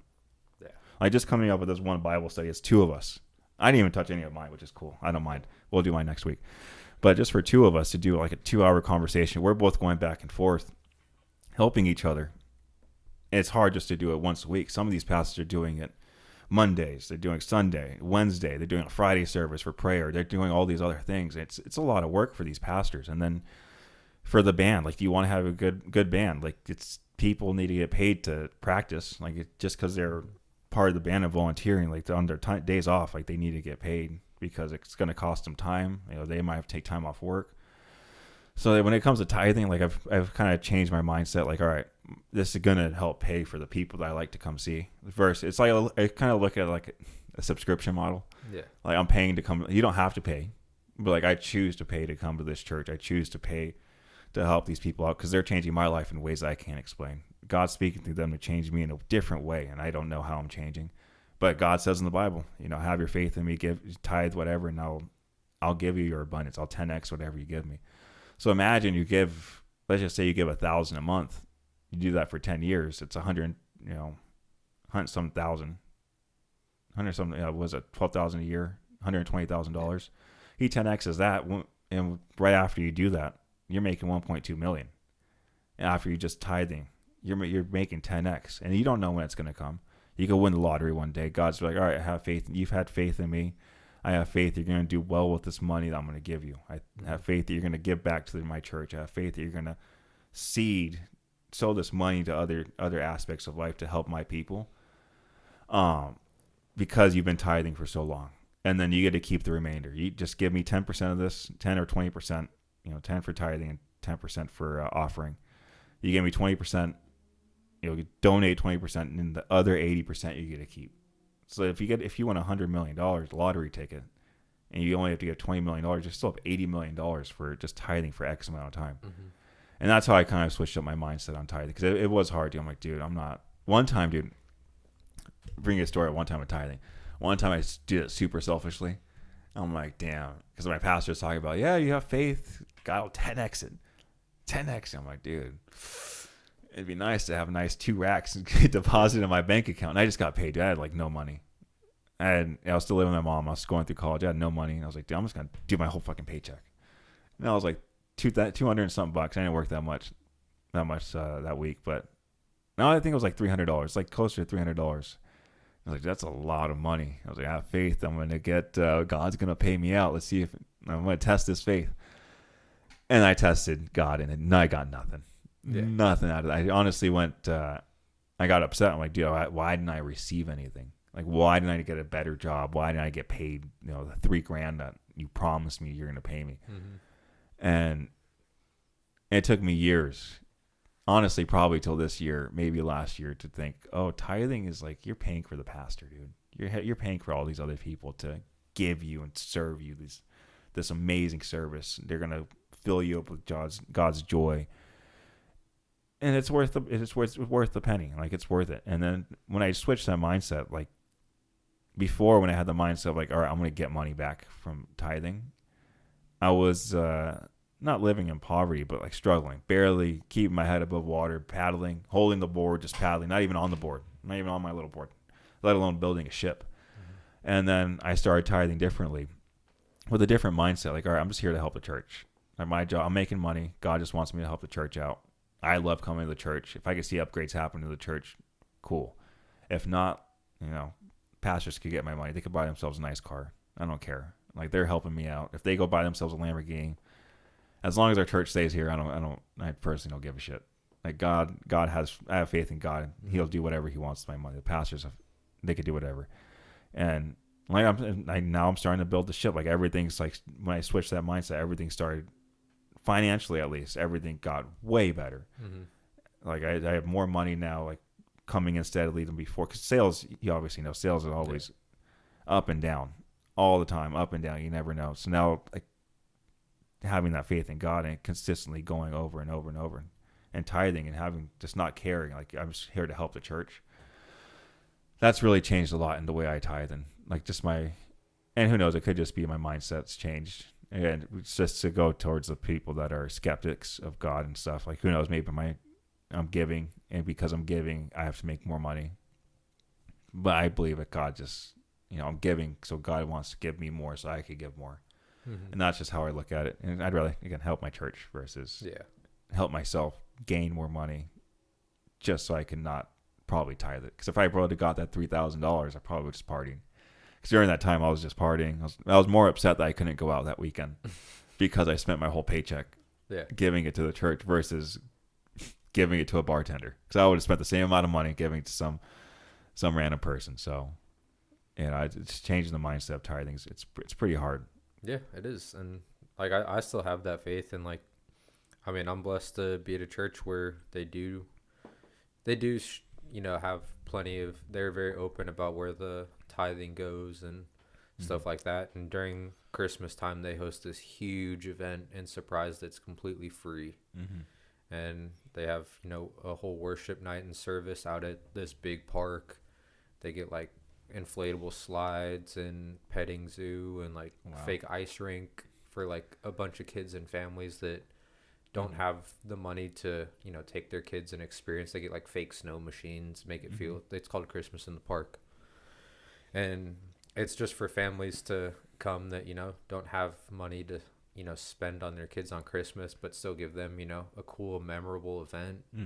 And like that, dude, it brings thousands of people to God. And like, switching, like, because I mean, don't get me wrong, I'm still not perfect. I still have that struggle of, dang, like, I could really use this money that I'm giving right now this month, because I spent money on this that I needed also this month, which is not a normal expense. And but like, switching it, and then like, hey, I'm helping fund, the pastors, and like, we're building a new building for our own church. And then, but like, that event is like the biggest thing for me, because I went for the first time last year, and like, I got to see all these kids, having a great time, and seeing like how much the church has grown since that.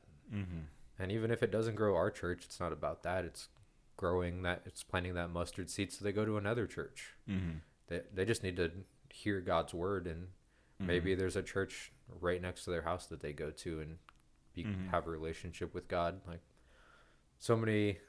not so many, but there's definitely pastors and stuff that are competitive and trying to grow their, congregation. But it's not about that. It's about, having people come to God and as a community with all the churches of Surprise and Peoria and Glendale and all around the world. And so like working in community with that, like my pastor had a couple like of the leadership and pastoral team of a church that's up and coming in Goodyear come, and he shouted them out and at our service and said, hey, if you're in this area and you feel God's calling, like these guys will be out in the lobby, like go introduce yourselves to them and meet them. If God's is calling you there, like we love you guys just the same. And like I think that's just so overlooked.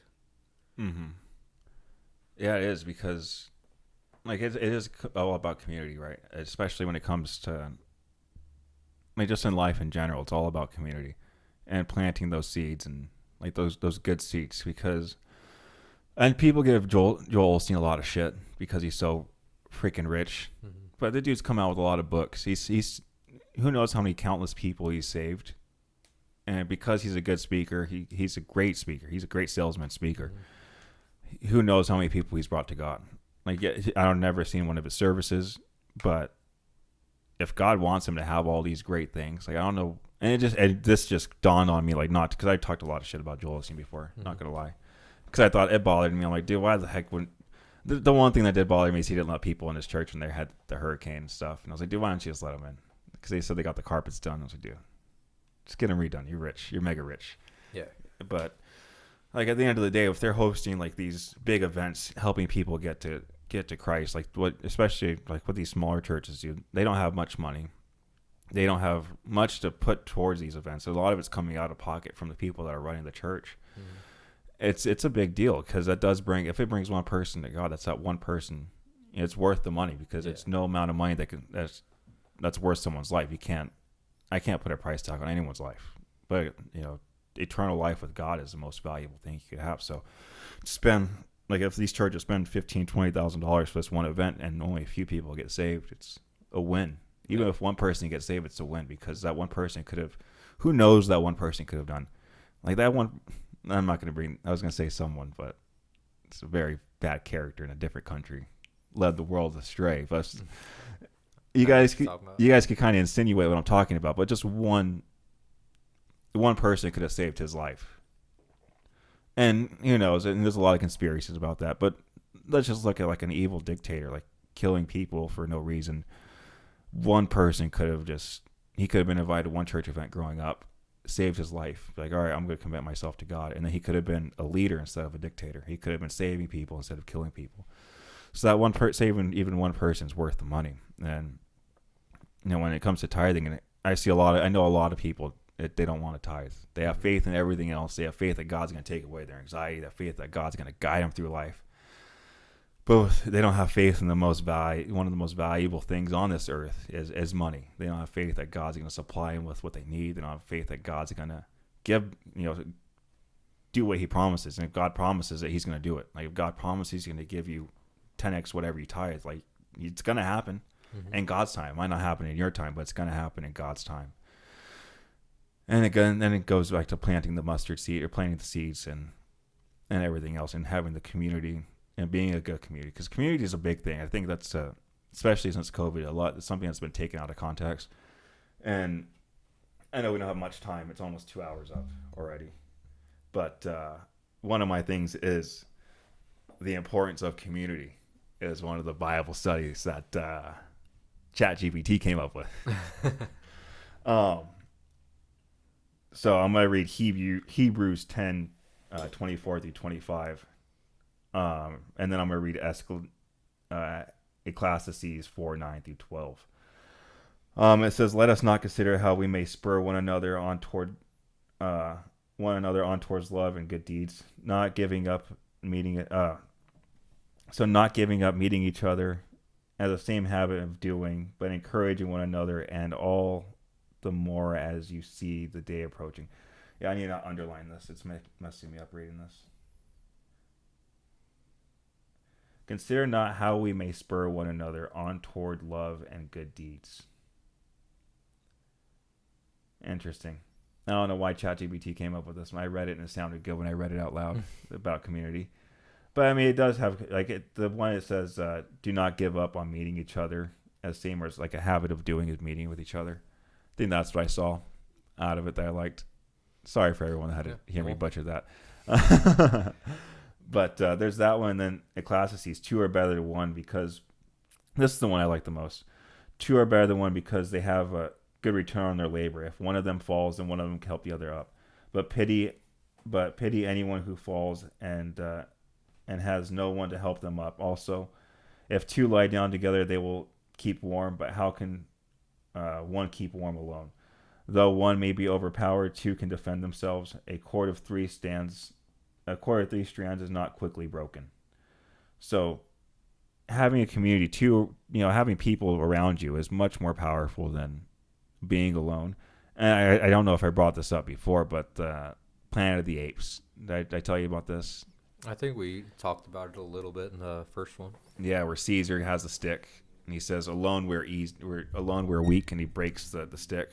And he starts breaking up in more and more and more, but it goes, "Together we're strong." I think community is one of the biggest things, because when we don't have community, we don't have faith, or have these other people that have faith around us that are all the same mind, like not same minded, but at least trying to follow the same path we're following on. They'll help us when we go off the path. They'll help us go back on the path. But if we don't have, someone, at least one person there, like it says, like imagine if you're going, like, how are you going to keep warm if you're only one person? If there's 2 people, you keep warm with your body heat. But if you're only one person, you're out in the cold by yourself. Like there's no one there to help you. You have no community. Mm-hmm. What are you going to do? You're going to, go down a dark hole. You're going to die from, speaking literally, you're going to die because you have no one there to help you. I think, and having a church community is even more important, especially, there shouldn't be competition in churches and congregations. I think it should be more supporting. I don't know if there is competitions that go on, like who can have the biggest congregation, but I know they have board seats in boardrooms, and they have board members, which that is kind of like, why are you trying to make money off God? Why are you trying to make money off the church?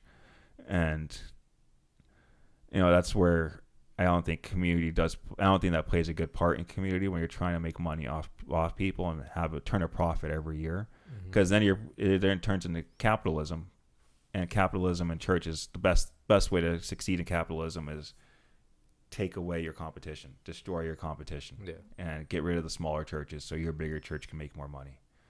And that's where I have an issue with like some of these bigger churches that do have boardrooms, and then I can see when tithing, why people have issues tithing, because if there's a boardroom, you're paying all these other people in the back end that are planning all these services out.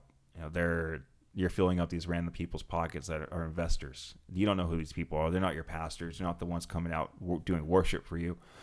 They're just secret people in the back room, angel investors that are helping out. And I think that's where the biggest issue of tithing comes in, when they look at the Joel Osteens and stuff like that. But then the community as well, like having a good church community and church circle with all the other churches, I think is important. Because you guys don't have a big church. So for your pastor to do that, like, hey, go ahead and leave. Like if that's your calling, go ahead and go. Like I'd rather have you be happy than upset. And you could look at that as like a relationship issue as well. Like when people, like if someone's not happy in a relationship and the other person wants to keep them selfishly because they don't want to let them go.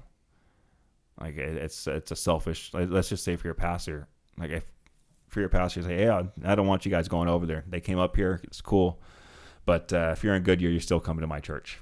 I don't want you going there.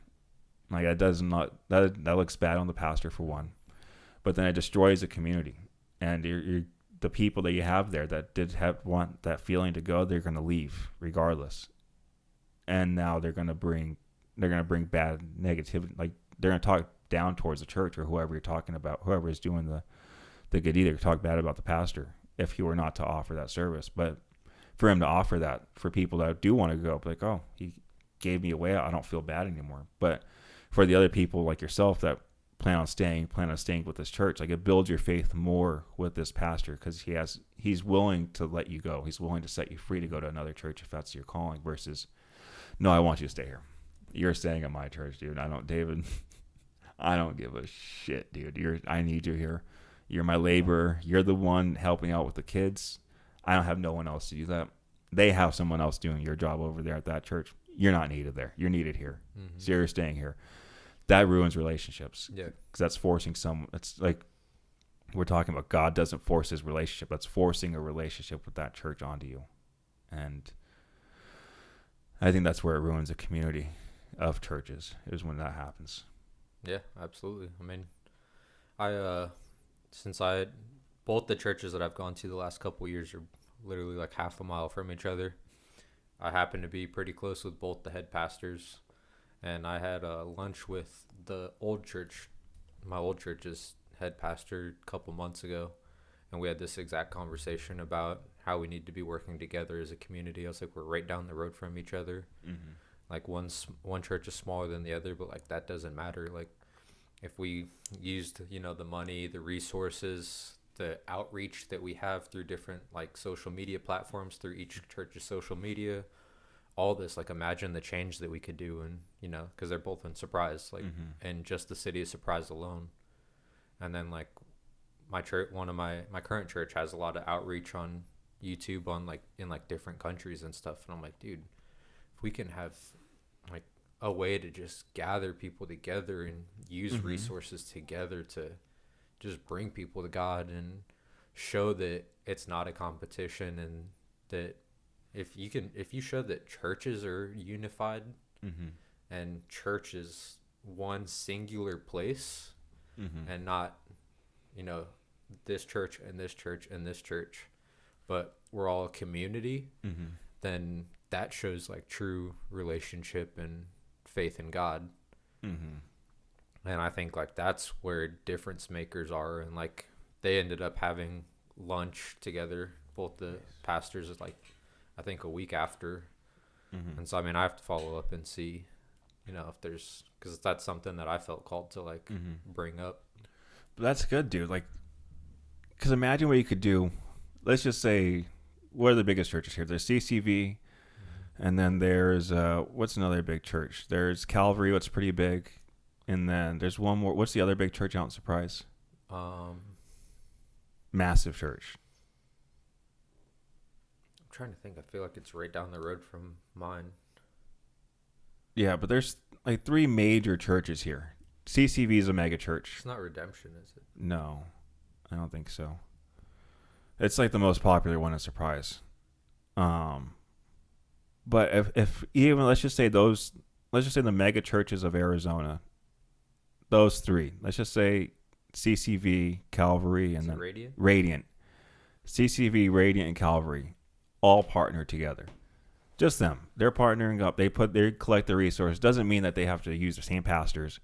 Let's just say they put another 10% of their whatever they make. They put 10% into a pot, and then they have, as a collective, they all agree on where this money goes. This money doesn't go to themselves. It only goes back to the community. It could go towards housing. It could go towards, supplying food for people, helping anyone out, whatever you name it, helping people out. Just a change that those like major churches could do if they unified and just started something, and it was only them managing and running it. Because when you have outside sources doing it and people that don't really align on the same values, managing money, managing funds, they're going to spend it the way they want to do it, and then that's when it gets sticky. You want to have the people that have the same mindset all working together doing it. And you could build a massive community, because I think the biggest issue with the church is like, hey, there's all these homeless people. Why isn't the church helping out?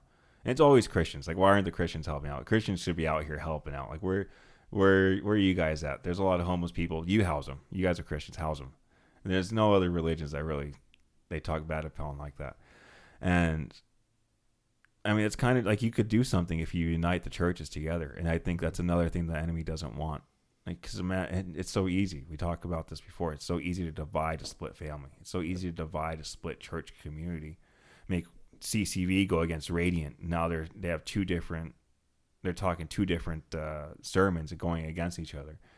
Like, oh, this is what Adam and Eve meant, and oh no, this is what it really meant. That they got it wrong over there. Now you have a battle, and now you have people that are at your churches like, all right, who do I believe? And I don't believe anyone. This guy's saying this thing. This guy's saying this thing. 2 of the biggest churches, like, who do I believe? I don't believe anyone. I'm just gonna go go on my own path. I could do this myself. I don't need these pastors. And that's when the community of God and Christ starts splitting up, is when these communities split up. And you kind of see it now. You kind of see it happening now. Like, there's different kinds of pastors. There's woke pastors. There's pastors that do all these crazy things. And I don't know if it's for social media. I don't know what the heck some of these people are doing. It just doesn't seem genuine sometimes, and it seems like it's just for show. And I think that splits up the community too. Just all these little, again, talking about seeds. You're planting these seeds, and a seed can be planted. Like, let's say we talked about this last time. When I had the seed planted of, like, not lying when I was in 6th grade, and then I used that seed was watered later on, and then later it kept getting watered more and more and more. Seeds are important because, you plant that seed, and eventually that seed's going to grow, good or bad. And you get to worry about what seeds you're planting in your church, what seeds you're planting in the people that are following you. Because if you plant a bad seed and it gets watered, you could have a lot of weeds growing in your church. Yeah, 100%.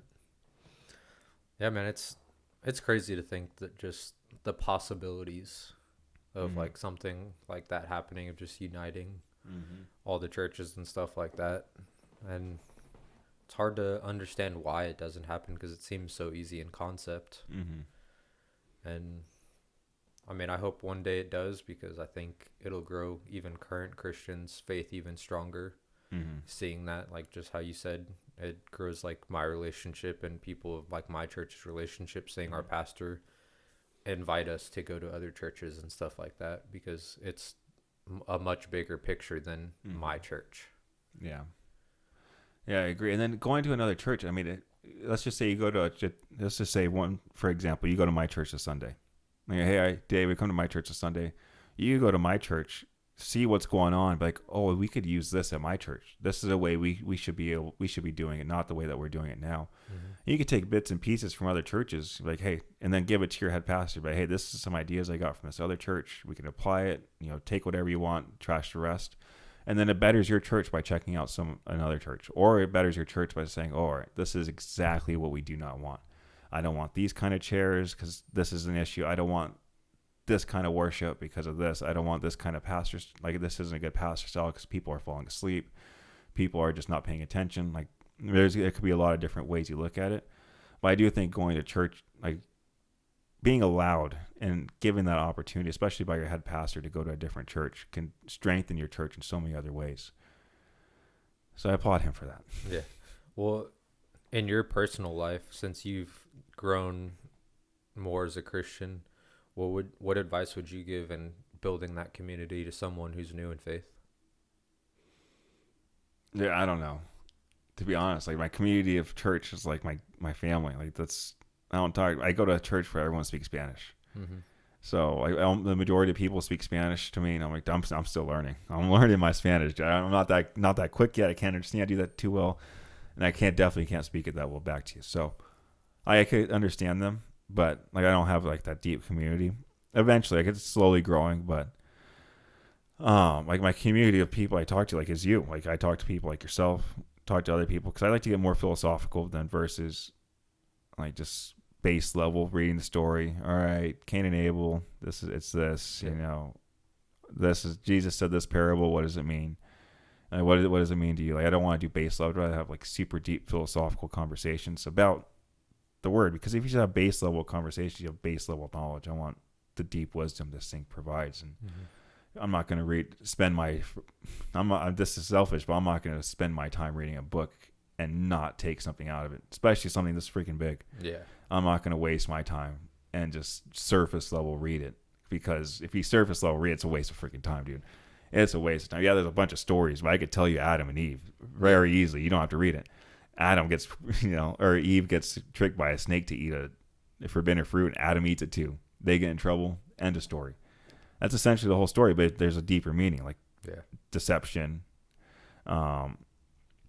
temptation into doing the things that God doesn't want you to do, and then tempting others to do the same kind of evil. Like, there's a lot of things that could be said in that one little story versus surface level reading. So, it goes back to your question, like, what do I do as far as community? Like, I do my tithing, but my tithing is based off of, like, all right, I want to help my church out. The best way to help my church is give money and offer to help where I can. And I talk to people at church, hey, good morning, but most of it's just like my family. They follow. We don't get philosophical. Like I try to sometimes, but I get deep, and then I sometimes I argue my point, but I try not to. But as far as like community, like I think community is great, especially if you're new in church. I think it's more important than. And I'm not trying to say I don't need community, because I have a great community. I have a great community of friends, a great community of family that all have the same faith as I do. Mm-hmm. And again, if we talked about this last time, they don't have faith in like the same faith as I. They respect my faith. They respect me. I have good people around me. So I necessarily don't need that community of like first initially starting in a church, because I have other people of faith that I could fall back onto that can help me.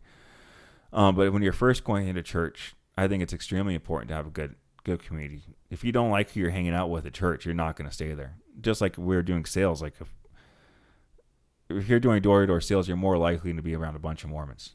Mm-hmm. And if you don't vibe well with Mormons, like you're not going to want to stay there. You're not going to want to hang out with people. The incentives aren't going to be as cool to work because you don't care to hang out with the people. Like, so why are you going to go outside of your work to go or work harder to earn these incentives to hang out with people you don't want to work with? Mm-hmm. I think the same thing goes for church. Like if you go to a church and these people, you don't connect with the people, you don't connect with the pastor, you don't connect with the front desk person. Like there's a lot of variables. If you don't feel welcome in there, cause some churches it may not be your church. You don't feel welcome. Like, hey, this is not me. Try a different church. Like there's gonna be a church. There's different styles of churches. We've tried to find a closer church because our church is a little far. Your church is way further from you now, but from where you're at, so that's a trek. But we tried finding other churches that are closer, and none of them, we left almost all of them. We left before service even started, just because of worship. Like we didn't like the worship too much, and then some of them pastors would come out and just wasn't like the right message we felt. And so we went back to the other church where we felt welcome. We felt like it was where we were supposed to be at the time, and still it's where we're at right now. Mm-hmm. And I think that's important for everyone. Like for finding a good community, you have to test out other churches, because the first church you go to might not be the right church. If it is, good for you. You got lucky. You didn't have to go search. And I look at it like finding a girlfriend or finding a spouse. Like you're not going to go for the first person that comes to your life. Like, hey, I like you. You're like, no, I want to test you out. I want to take you on a date. I want to see if you and I can have a conversation. I want to see if I like this place. I want to see if I can see myself being around you for the next 10, 15, 20 years, not just the next 10 days, not just the next month. It's not just a one-time hookup where I'm just going to come get my fix and leave. I want to come and settle and have a relationship with people here and have a relationship with my God at this place. So I think you look at it like a spouse, and you're going to be a lot more selective on where you go, which is good, because you want to be picky on where you go. You don't want to just go somewhere because it's a church and people go there. Just because your family goes to one church doesn't mean it's your church. Yeah. So I couldn't agree more. I mean, between the two churches that I went to before I found my current one, like I think I went to 3 or 4 different ones and didn't feel, and like nothing against those churches, like I just didn't feel called there. Mm-hmm. And the second I went to one service at my church, I never stopped going ever since then. Mm-hmm. Like, cause I knew it, I felt it in me. And then like the reason I asked about community, like, do you talk to more than just like, hello, how are you doing, to like anybody else at church? Like, have you built relationships with other people at your church outside of your family? Kind of, sort of. Like I'll talk to like one of the head pastors. I like him a lot, but I talk to him and I'll talk to like the main singer, but it's more like Instagram stuff, so nothing too crazy. And then I'll ask him like some philosophical questions, like, hey, this is what I'm getting out of this. Do you think I'm on the right path, like as far as my mindset, or do you think I need to tweak it a little bit and think of something else? Because the last thing I'd want to do is come on here, speak to the fucking world, dude. Obviously, millions of views are going to be watching this, and then me say something fucking wrong and look like an idiot, dude. I'm like, oh, this guy did not read the fucking Bible. He did not portray this correctly. Yeah. And I get to learn a lot more if I ask pastors for advice. But I have other people that are, like the other church I used to go to, Destiny Center International, shout out to them. They're the first ones that got Monica, and that's the first church we went to and we were together. It helped strengthen our relationship, but at some point in time, it just wasn't our church anymore. and we had to not really separate ourselves from them because I train one of the guys that runs it. We still talk to them, but we had to go to a different church for a better, like our path, just path that we felt like we were supposed to be on. But it doesn't mean I don't talk to them. I talk to one of them Tuesday, Thursdays, Saturdays. See them for at least an hour, 3 hours a week. So, and then the head pastor, I still have conversations with him too. He got us the ring for Monica, like Monica's engagement ring we got from him, and like that, they're all great people. There doesn't mean when you leave, like he said, it doesn't mean when you leave a church you lose those relationships. But I'll still talk to them. Like Chris, shout out to Chris Estrada too. I talk to him like when we're training in between sets. I'll ask him some questions about the Bible, like what do you think about this? Because he's one of the pastors there as well, and he's gone through some dark times. He's done a lot of bad things, a lot of really bad things, and now he's turned his life around and extremely successful. He has a $15-16 million business that he runs, construction business, and his house is amazing. Him and his family are a true testimony to coming from absolutely nothing, but having faith in God and putting the hard work in and dedication and where God's going to take you. But I talk to him as well, and I talk to the other pastors. But as far as like people in my church, it's mostly like in and out. I talk to my grandma and talk to her friends, but it's a lot of older people, and then a lot of them speak Spanish, and it's hard. I'm like, yeah, I speak a little bit of Spanish, not too much, but yeah, I'm trying to have a little bit more community in my main church. But what I think I can affect people. I'd rather have like a community of people I can affect positively, which is more of a younger crowd. People I can convince to start working out, taking care of their temple. People I can at least push them towards a better, healthier life and better choices. Because I think that's where I can help people out the most at least in church, in this mental mind state. Getting obviously the basic stuff, ushering and stuff, but those are the type of people I think I could help the most versus older people that speak Spanish, only Spanish. Yeah. I'm like, I wish I could help you, but I can't. I wish I could talk to you, dude, but I can't. Like, I wish. I see you smiling at me. I'm smiling at you. There's just a little barrier right there, but everyone at the church is nice. And I assume at your church as well, and a lot of other churches. Some churches, I don't know. I don't know if I've seen a bad person at church. Everyone puts on regardless of who they are outside of church, they put on their church persona. Mm-hmm. So, but I do think it's important. I do talk to other people outside of my church, outside of my family, because you have to get outside perspective. Not everyone has the same perspective on the Bible. Not everyone has the same perspective on life as you do. Not everyone can correlate the Bible to life. The same way I can't correlate to my life or to life like you do, and you can't correlate like I do in some aspects. And maybe a lot of time we'll have the same mindset, think the same thoughts, but it could just be one little tweak, like, oh, I didn't think of it that way. And that one little tweak can just change the way you look at so many other verses, because that one verse could have been tied. You could have had tied to, 30 other verses because how the Bible is. And then now you're reading all these other verses differently, and now your whole perspective has changed, and now you're growing in wisdom because you're asking all these other people questions about how the Bible is interpreted. I think that's important. And like you having dinner or lunch with your pastors, your old pastor and the new pastor, I think that's extremely important, because you get two different points of views, two different personality types, two different kinds of people. Who knows? They probably have two different occupations, or if they're full-time pastors, they probably did something completely different before they're pastors, like completely the opposite paths. But they can both pour wisdom into you that could apply to your life, and they could be talking about the same verse, and you get two full spoonfuls of food from that, mm-hmm. and it could be two different perspectives. So I think it's wildly important to have a community and at least people you can bounce ideas off of, because again, if you're looking at the Bible surface level, like, you need to ask questions, and the only way to learn about the Bible is asking other people I've read the Bible questions. But like, what do you think about this? Because mm-hmm. It's all about, again, matters of interpretation. How do you interpret this? Do I think you're interpreting it correctly? If not, like, all right, this is how I think of it. Let me know what you think. And then having those kind of conversations just teaches you how to debate. Like, it's like a true debate. Like, hey, this is what I think. Do you think the same way? No. Okay. Why do you think like that? Okay. I can see why you think like that. This is why I think like this. And then take whatever you want and apply it to your life. Mm-hmm. But yeah, I think I do talk to some people outside of church. Again, a long-winded answer to your question, but yeah. No, it's all good. Yeah, no, I think what I recommend for anybody, like, I guess to also answer my own question, is if you're just now, starting out at a church and you want to build that kind of community and be surrounded with those kind of people, especially if you go to church by yourself. Like, I go to the early service with my little brother who just started going a couple months ago. But before that, like I go by myself, and I have no problem with that.